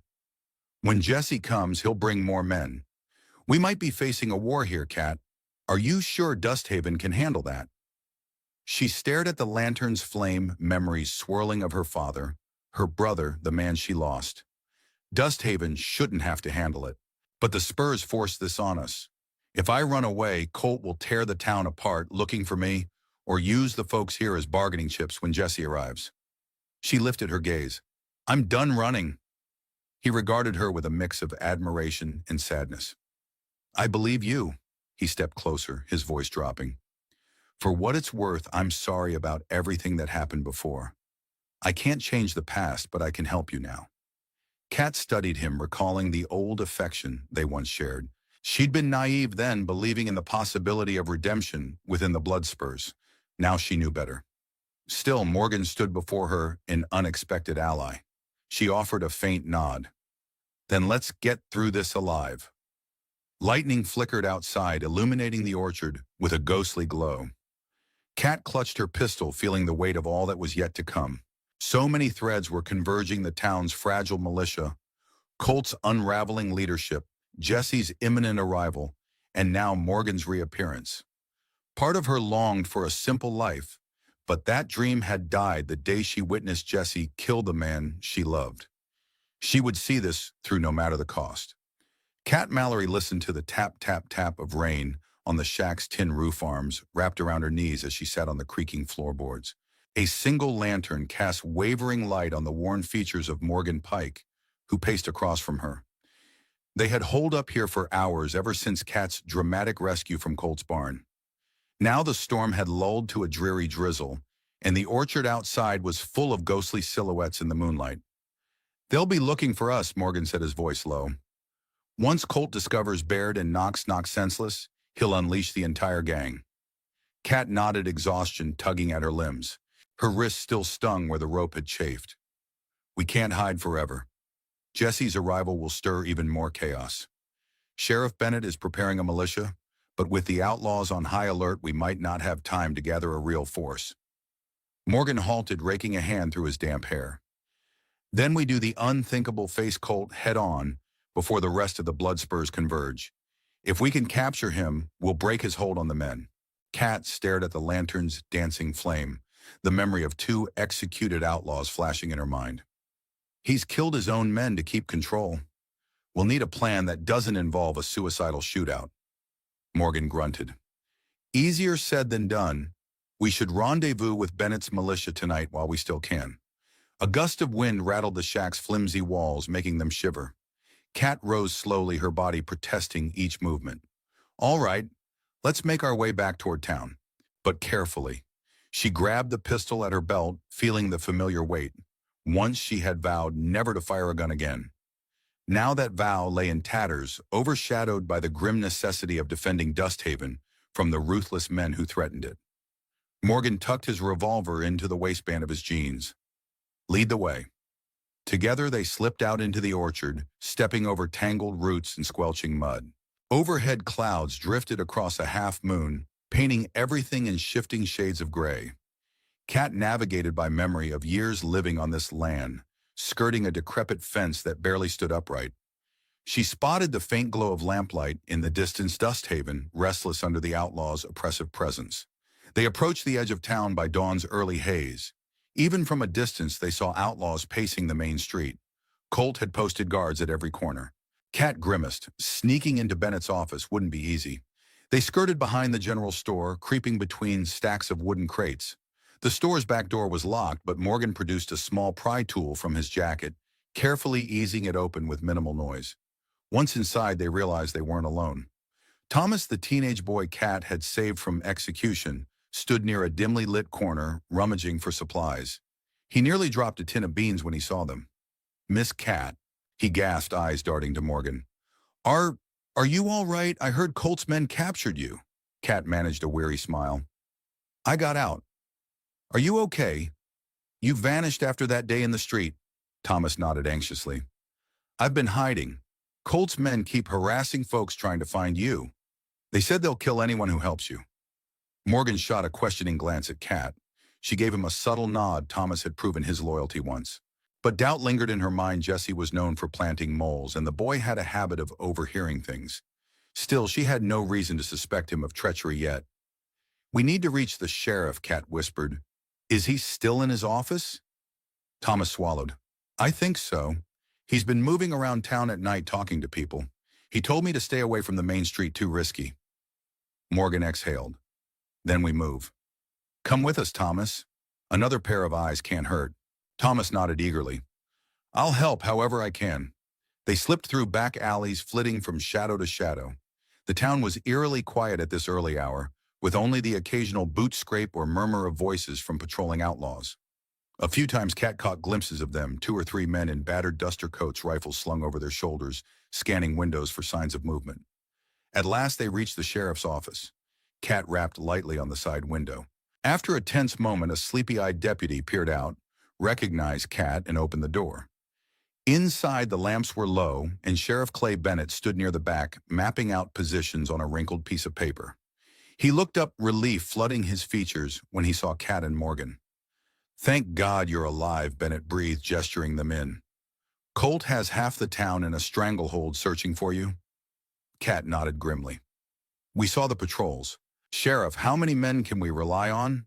Bennett rubbed his temples, indicating a cluster of townsfolk huddled in a corner. Most were older farmers or ranchers, a few storekeepers. They cradled shotguns or old-fashioned rifles, faces drawn with anxiety.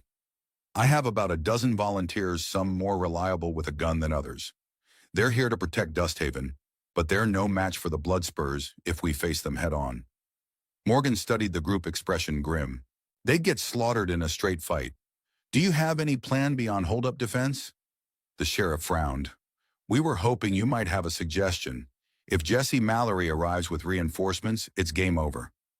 Kat's heart fluttered at the mention of Jesse. She cast a cautious glance at Thomas, who hovered by the door wide-eyed. "We can't just wait for them to corner us.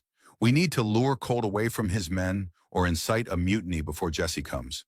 If the Outlaws fracture, we might stand a chance." A heavy silence followed. One of the farmers, a burly man in patched overalls, cleared his throat. "Begging your pardon, Miss Kat, but how do we split a gang of cutthroats that's been together for years?" She exhaled, thinking of the days she'd spent sowing rumors. "They're already fracturing. Colt's paranoia has made him kill some men. Others resent him. I can drive that wedge deeper, but I'll need a place to confront him on my terms, somewhere away from the innocents." Bennett raised an eyebrow. "We do have that old chapel on the far side of town. No one uses it much. It's mostly rotted. It's big enough for a handful of folks, but not so big that Colt can set up an easy ambush."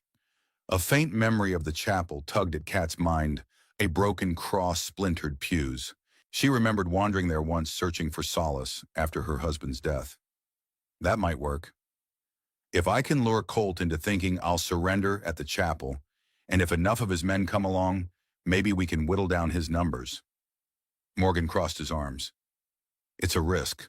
The moment Colt gets suspicious, he'll start shooting. Kat's gaze flicked to Thomas. The boy squared his shoulders. I can help gather folks and spread the message quietly that Kat's turning herself in at the chapel. Some folks might talk where the outlaws over here. Sheriff Bennett nodded, though worry pinched his face. All right, but we need to time it carefully. If Jesse arrives mid-confrontation, we'll have a three-way bloodbath. A hush fell over the office. Everyone was aware of the gamble. Finally, Kat mustered her courage. Then we act before nightfall. Let's prepare the chapel position, the volunteers with vantage points. We'll do what we can to minimize casualties. Colt believes he can use me as bait for Jesse. Maybe I can flip that script once and for all. The next several hours unfolded like a covert military operation.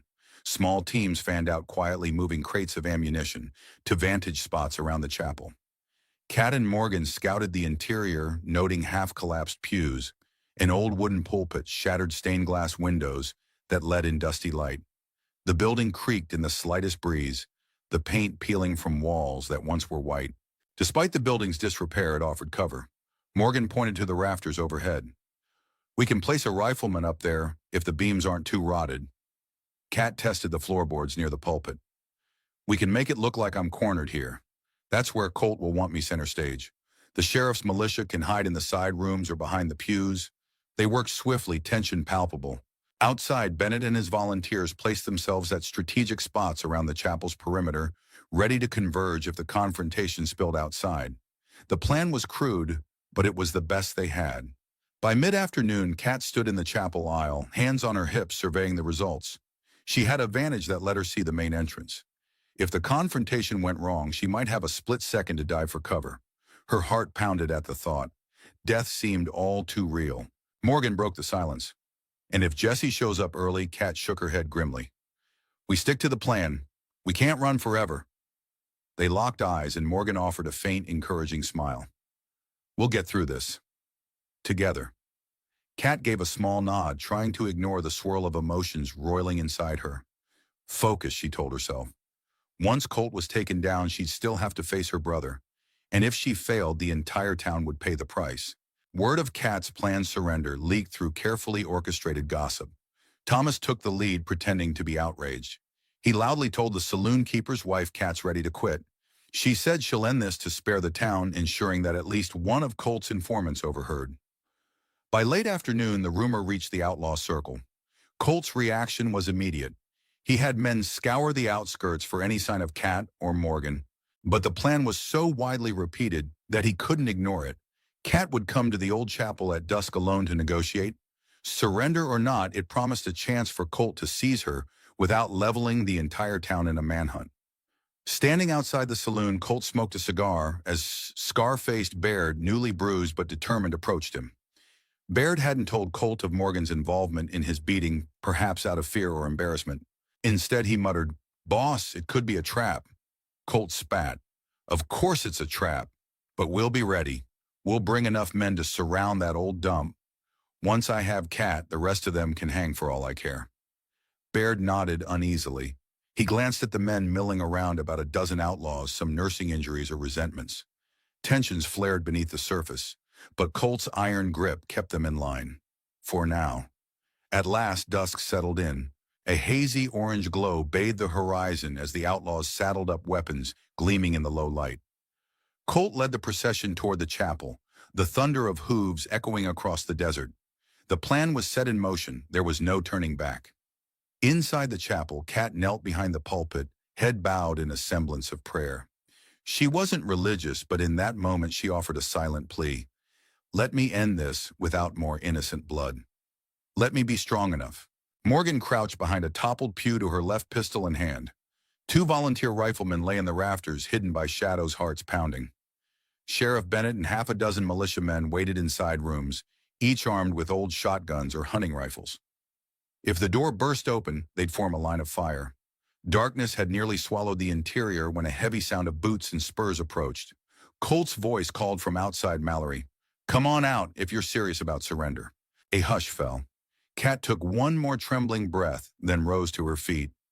She walked down the aisle, every step deliberate, until she stood near the chapel entrance, pistol holstered at her side. She kept her voice steady. "I'm here, just me." Colt stepped through the threshold, revolver in hand, flanked by half a dozen outlaws. The rest circled outside, watching windows. Kat spotted Red Marlowe among them, face taut with indecision. Scar-faced Baird lingered near Colt, gaze flicking nervously around the dim chapel. Still breathing, I see Colt sneered, scanning the dark corners. "No trick." Kat lifted her hands in a show of compliance. "I have no illusions of beating all of you." "Let's talk," he snorted. "Talk." "Sure." He signaled for the outlaws to fan out in a semicircle. Their eyes swept the pews, searching for an ambush. The thick silence made every footstep echo ominously. Kat kept her posture calm. "I'll stay near the aisle. If you want me so badly, you can have me, but you'll leave Dusthaven alone." Colt's grin was predatory, the glint in his eye deadly. "Leave the town alone and do what with you exactly?" She forced herself not to flinch. "Use me as leverage with Jesse. Or kill me. It's your choice. But you don't need to torment this town further." His lips twitched in mock sympathy. Sweet sentiment. "But you see, Mallory, the more I think about it, the more I realize that once Jesse gets here, maybe I don't need you at all. Maybe I can just kill you and blame it on the townsfolk. Either way, Jesse keeps me in charge." At that, Morgan stepped from behind, a pew gun raised. "You're forgetting, Colt. I'm here too. Jesse might not be so pleased if you murder his sister before he can weigh in." The outlaws stiffened, guns raising in unison. Colt's eyes narrowed. "Morgan Pike, so you're behind this fiasco, figures. Heard you were skulking around. Thought you were dead." He turned to Kat with scorn. "Guess you two have been plotting together all along?" A flicker of movement made Kat glance toward the rafters. She saw the militia riflemen shift position, ready to fire if needed. The hush was electric. One trigger pull could ignite a slaughter. Colt scanned the chapel, suspicion mounting. "If you have others here, Mallory, they'd best show themselves." At that moment, Sheriff Bennett emerged from a side door, a shotgun resting in his arms. A handful of volunteers stepped forward behind him. Their presence was small but resolute, tired ranchers and storekeepers, determined to defend their home. Colt let out a harsh laugh. "So this is it? A ragtag bunch of farmers in a broken church thinking they can take on the blood spurs." Bennett's voice was steady. "We don't want a bloodbath, but we'll fight if we must." Tension coiled like a rattlesnake. Kat stepped forward, raising her voice. "It doesn't have to end here in gunfire. Colt, your men are tired of your cruelty. Stand down or at least talk with us. That's all we're asking." She cast a look at Red Marlowe, who stood near the back of the group. In his eyes, she saw the flicker of conscience. Perhaps he recalled how she'd once warned him that Colt was no true ally. But Colt was having none of it. He barked a command, "Open fire." In that split second, Kat dove behind a pew, bullets ripping the chapel's silence. The militia returned fire muzzle flashes, lighting up the gloom. Splinters rained from shattered pews. Morgan cursed, snapping off shots at the outlaws surging in. Red Marlowe ducked aside, uncertain who to shoot at, while scar-faced Baird fired wildly into the rafters, pinning the rifleman down. Kat's ears rang from the gunfire. She crouched low, trying to see if Bennett's men were holding their own. Two outlaws fell to the ground moaning. One volunteer clutched his leg, blood staining his trousers. The stench of cordite choked the air. "Push them back," Bennett roared, pumping a new shell into his shotgun. The blast echoed harshly in the confined space. Colt retreated a step, furious as a cornered wolf. Amid the chaos, Thomas burst in through a side entrance, eyes wide with horror. "Miss Kat," he shouted above the din. "They're coming from outside." Kat glanced out a shattered window. She saw the shapes of more horsemen, maybe half a dozen, galloping through the twilight. Her stomach twisted. There was no mistaking the tall figure at their lead. Jesse Viper Mallory had arrived. The shooting inside the chapel stuttered to a halt as a commanding shout boomed from outside. "Hold your fire! Blood spurs, stand down now!" The tone was unmistakable, harsh, authoritative, brimming with lethal promise. Colt froze mid-gunfight. The outlaws exchanged uncertain glances. Sheriff Bennett signaled his men to cease fire, and the sudden silence felt deafening. Dust, smoke, and the tang of gunpowder hung in the air. Footsteps crunched on broken glass, and Jesse Mallory stepped into the chapel's wrecked doorway. He was tall, broad-shouldered, wearing a dark coat that accentuated his formidable presence. His hair showed threads of gray at the temples, but his face retained the cold, imposing look Kat remembered from years ago. A coiled snake tattoo peeked out from his collar, the infamous brand of the blood spurs. Behind Jesse, several more outlaws fanned in reinforcements Colt had dreamed of. But they looked warily between Colt's men, the battered townsfolk, and the bullet-ridden chapel. Jesse took in the scene, eyes flicking from Colt's muzzle to Kat's trembling figure behind a pew. A chilling smile curved his lips. Well, well, I've certainly walked into something interesting. Colt straightened, forcing confidence into his tone. Boss, I've got it under control. This woman, she's your sister. She orchestrated all this trouble. I was about to deal with her. Jesse's gaze fell on Kat, and for an instant the flicker of familial recognition sparked in his eyes. He concealed it quickly, addressing Colt in a mild tone. Were you? Because from where I stand, it looks like you've shot half your own men and turned the town against us. Colt's jaw tightened, but he held his ground. Just cleaning out the traitors and troublemakers. I have everything set up for the Blood Spurs to take Dusthaven as our new smuggling route. Jesse's gaze swept over the militia, then the bullet holes in the chapel walls. This doesn't look like a well-oiled operation. Slowly he turned back to Kat. Sis, I've waited a long time to find you. Didn't expect such a dramatic reunion. Kat rose, ignoring the trembling in her legs. I left for a reason, Jesse. If you're here to finish what Colt started, you'll have to do it over the bodies of these people. His expression was unreadable. I never wanted to finish you, Kat, but you've made quite a mess here. Colt was supposed to expand our reach, not stir up an uprising. Colt's face reddened with fury. An uprising? That's her doing. He pointed his gun at Kat. She's the one who Jesse whipped out a revolver so fast it seemed a blur, aiming it at Colt's head. Drop it, now. The entire chapel held its breath. Kat's heart hammered as Colt slowly lowered his weapon, betrayal flashing in his eyes. Boss, you can't be serious. I've been loyal. Jesse's cold gaze cut him off. You killed our own men, caused this fiasco, and from what I hear you considered selling me out? He shrugged casually. Why should I believe you? Colt's knuckles went white around the gun's handle. For a moment it looked like he might fire, but Jesse's unwavering aim dissuaded him. The outlaws behind Jesse bristled, ready to back their true leader. Colt realized he was outnumbered. Red Marlowe stepped forward, seizing the moment. He did, boss. Tried to pin all the blame on your sister, but we've seen how he runs things. He's lost it. Colt wheeled, eyes blazing. You lying snake, shut up, Jesse snapped. He pressed the barrel of his revolver against Colt's temple, the tension crackling. I've had enough of your incompetence. Kat felt a surge of conflicting emotions, relief that Colt might be taken down, but dread at Jesse's unstoppable cruelty. She forced herself to speak, voice trembling. Don't kill him, Jesse. You're no better than him if you shoot him in cold blood. The corner of Jesse's mouth twitched. Better him than me, Kat. I've got an entire empire to maintain. Weakness bleeds a gang.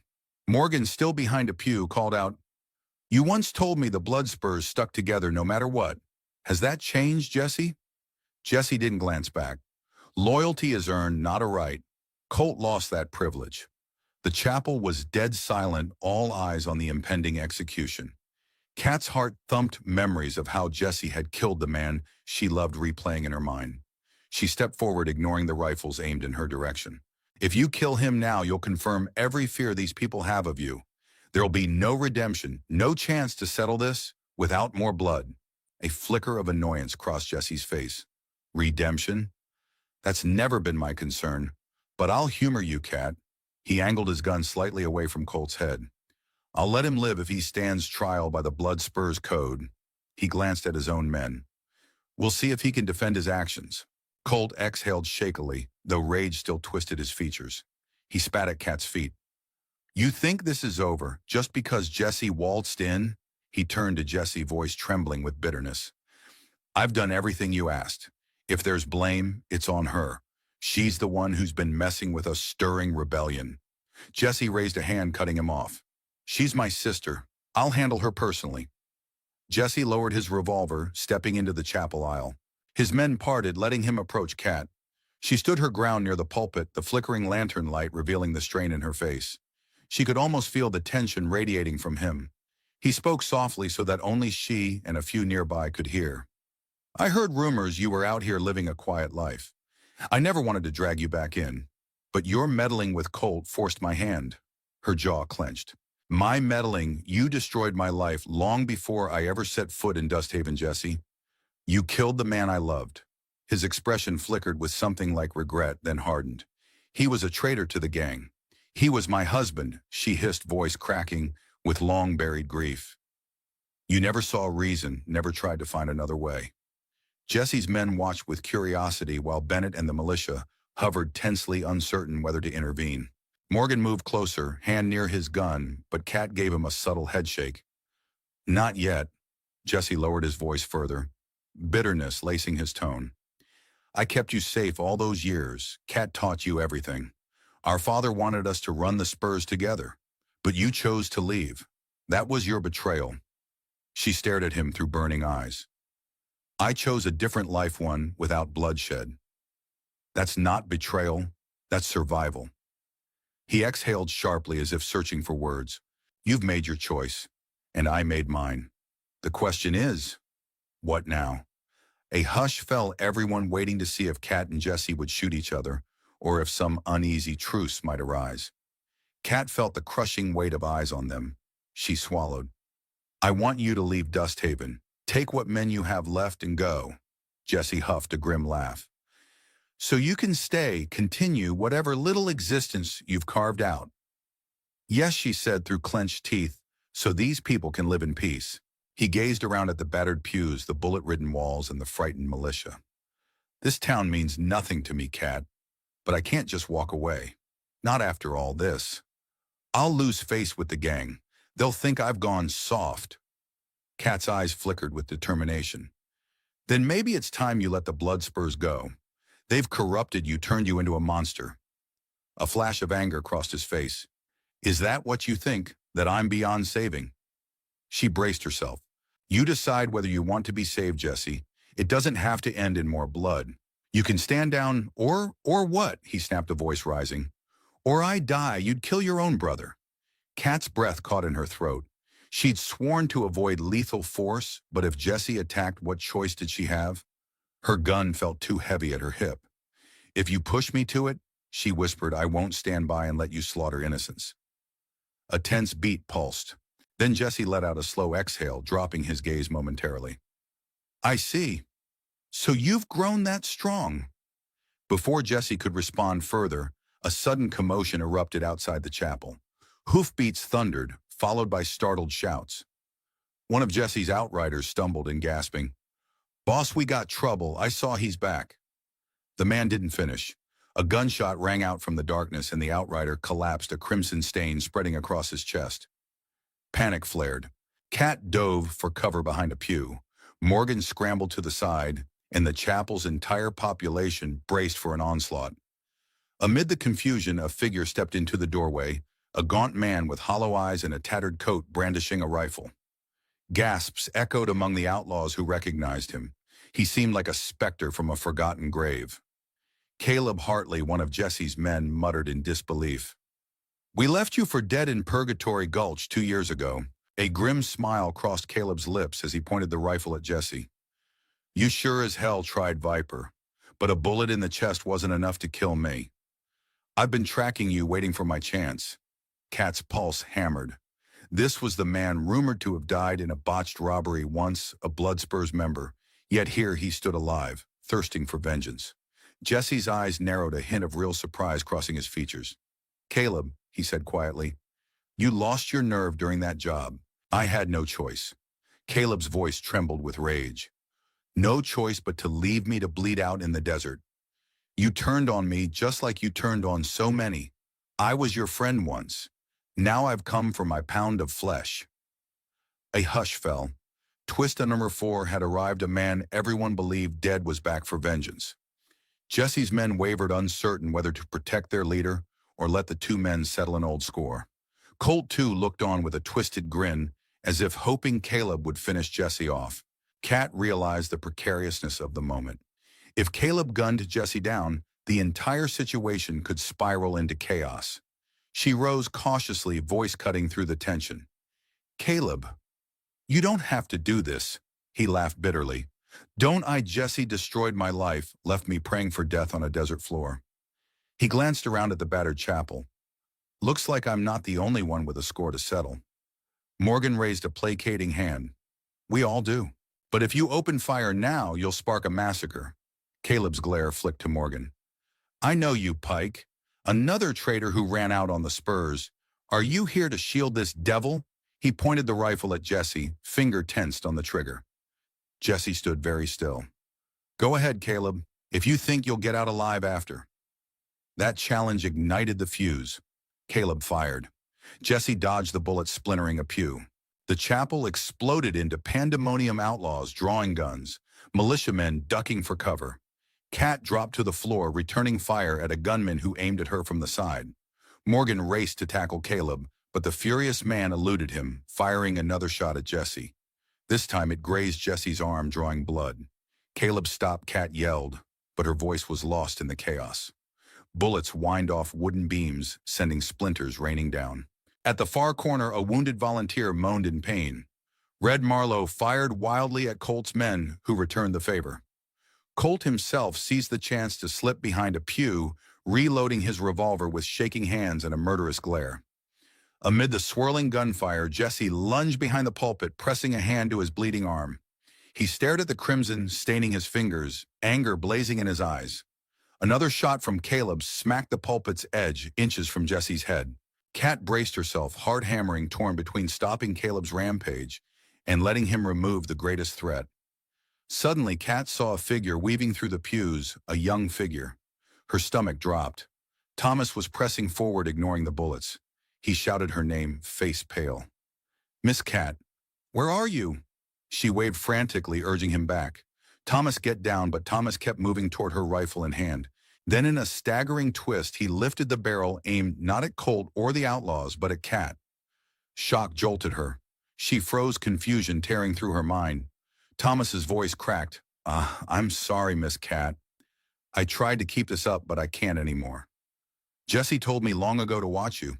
He said if you ever threatened the blood spurs, I was to..." Tears shimmered in his eyes. "I was to kill you." Kat's heart clenched in betrayal.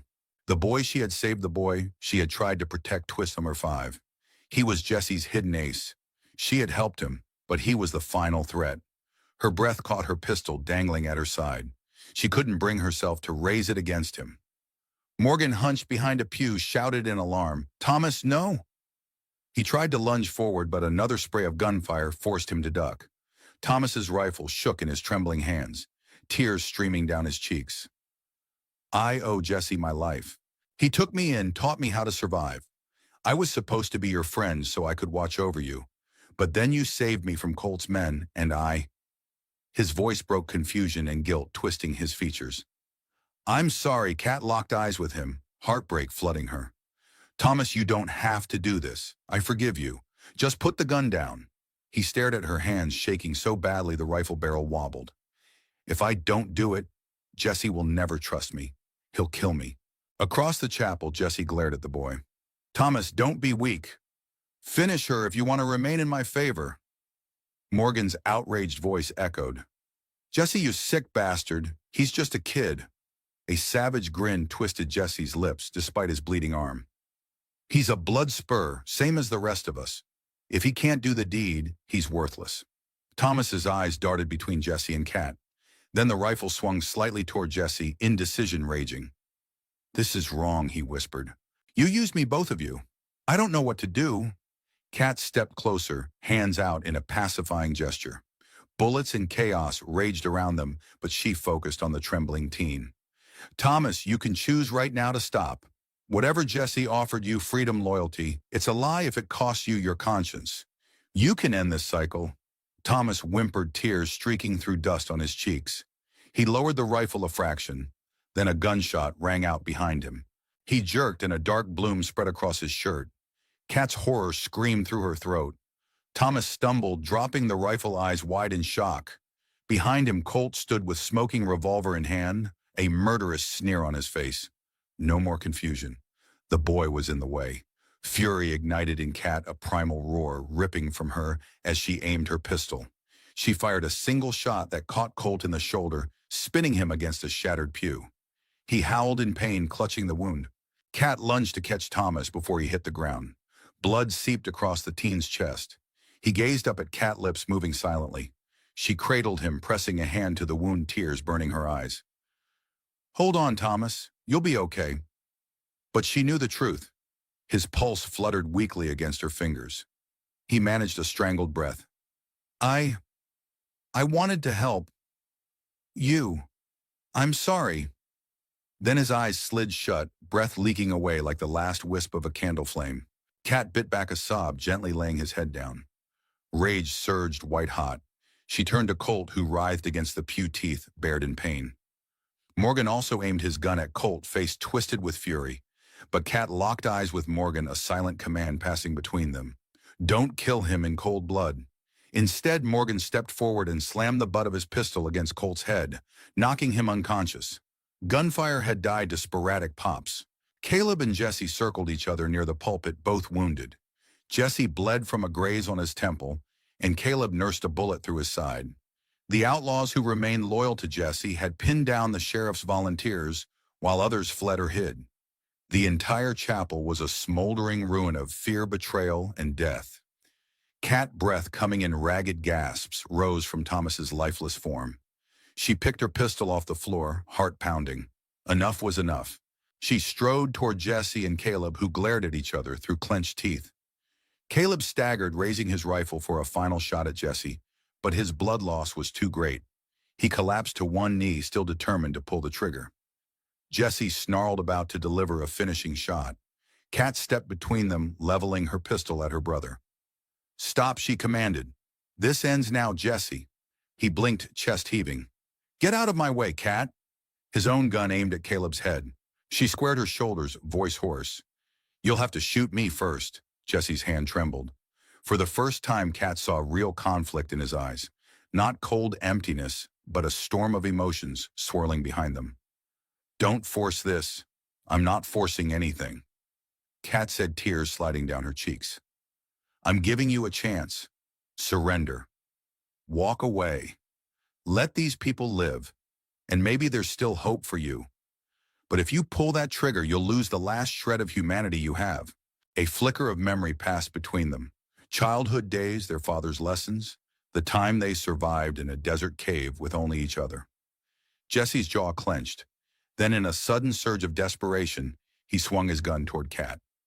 Her reflexes, honed from a life of survival, took over. She fired a single shot. The bullet struck Jesse in the shoulder, spinning him around. He dropped his revolver with a pained cry, sinking to his knees. Caleb gasped in exhaustion, the rifle falling from his hands. Morgan rushed in, kicking Jesse's gun aside. The outlaws loyal to Jesse hesitated, seeing their leader wounded and bleeding. Sheriff Bennett and the volunteers regrouped, aiming their weapons. Everything hung in a breathless pause. Jesse stared at the blood seeping through his coat, disbelief etched on his face. He looked up at Kat, pain and betrayal warring in his eyes. "You shot me." She trembled, lowering her smoking pistol. "It was that, or watch you murder again. I'm done living in fear of you." The remaining outlaws slowly lowered their guns. In the hush, the battered chapel bore witness to moans of the wounded. Thomas lay still in death near the aisle, a sight that sliced Kat's heart each time she glanced that way. She clenched her jaw, refusing to let the sobs overtake her now. Morgan stepped forward, kicking Jesse's gun further away. "Sheriff, get the ropes. We'll tie up whoever's still breathing, Colt, Jesse, all of them." Bennett nodded, eyes flickering with relief. He signaled his men to disarm the outlaws. Red Marlowe dropped his weapon first, setting an example for the others. The tension began to drain from the room, replaced by ragged breathing and the stench of blood. Kat knelt by Jesse's side, ignoring her own trembling. She pressed a hand to the wound in his shoulder, trying to stanch the flow. He winced, closing his eyes. "Why bother?" he rasped. She swallowed hard. "Because despite everything, you're still my brother. And I don't want any more senseless death." He gave a bitter laugh, coughing. "Then you're a fool, Kat. The Spurs won't stop just because I'm in chains. There'll be another me, She blinked back tears. We'll face that if it comes. But for now, we end this cycle. By dawn, the survivors had been tended to. The militia herded the remaining outlaws into the sheriff's custody. Colt remained unconscious, blood staining his shirt.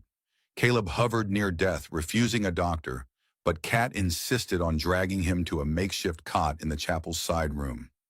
Sheriff Bennett promised him a fair trial, though Caleb only grunted, too weak to protest. Jesse, bound and guarded, sat propped against a ruined pew, staring at nothing. The bullet in his shoulder wasn't fatal, but he'd bear the pain for some time. Kat found herself torn between pity and anger. He had brought this upon himself, yet the guilt of shooting him weighed heavily on her. Outside the chapel, the sun rose on a transformed Dust Haven. Townsfolk emerged from hiding, discovering that the Blood Spur's leadership had been shattered in a single harrowing night. Some wept at the sight of dead men, both outlaws and volunteers, while others gave quiet thanks for their survival. It was a broken, somber victory. Kat stood in the chapel doorway, staring at the body of Thomas, which a pair of volunteers had carefully placed on a wooden board. Grief twisted her insides. She remembered him as a curious teen, eager to learn and help. He had been a double agent, but in the end just a frightened child caught in a world of violence. Morgan approached, placing a hand on her shoulder. "I'm so sorry, Kat." She closed her eyes, feeling hot tears slip down her cheeks. He was a kid, Morgan. He never stood a chance between Jesse's manipulations and Colt's brutality. Morgan nodded, his own eyes rimmed with sorrow. "We'll give him a decent burial, the same for any of the men who fell here, if the town will allow it." Kat managed a shaky breath. They deserve that much.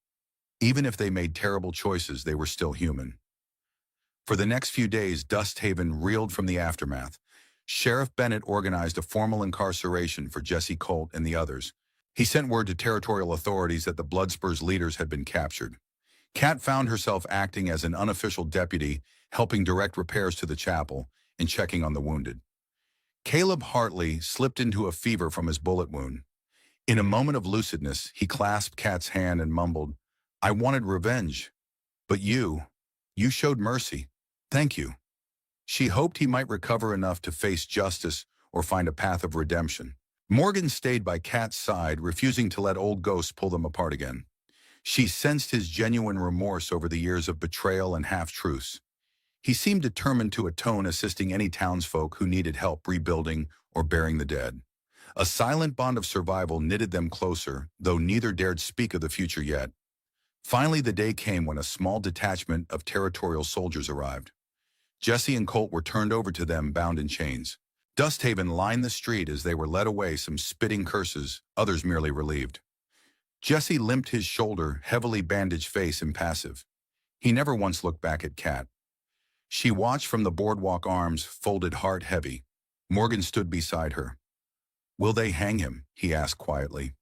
Kat sighed. "I don't know. He's wanted for enough crimes that prison or hanging seems inevitable.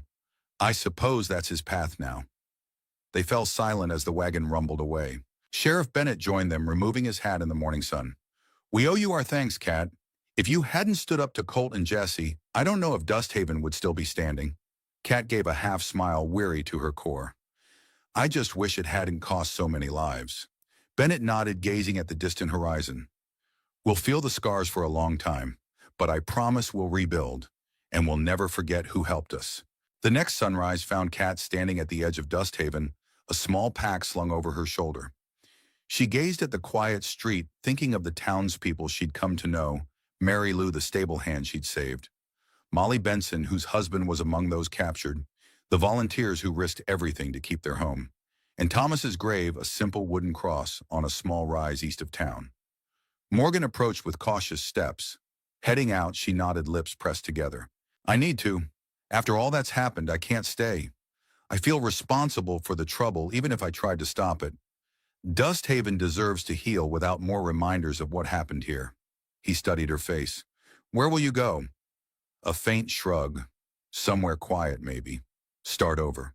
Maybe keep fixing guns and tending horses in a new town, a small place off the main roads."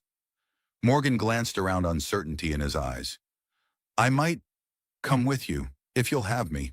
We've both done things we're not proud of, but maybe we can find a measure of peace together." She considered his offer, remembering the ache of old scars. Slowly, she allowed herself a small smile. All right, we'll figure it out as we go. They shared a moment of understanding. Then Kat turned to where Sheriff Bennett waited nearby.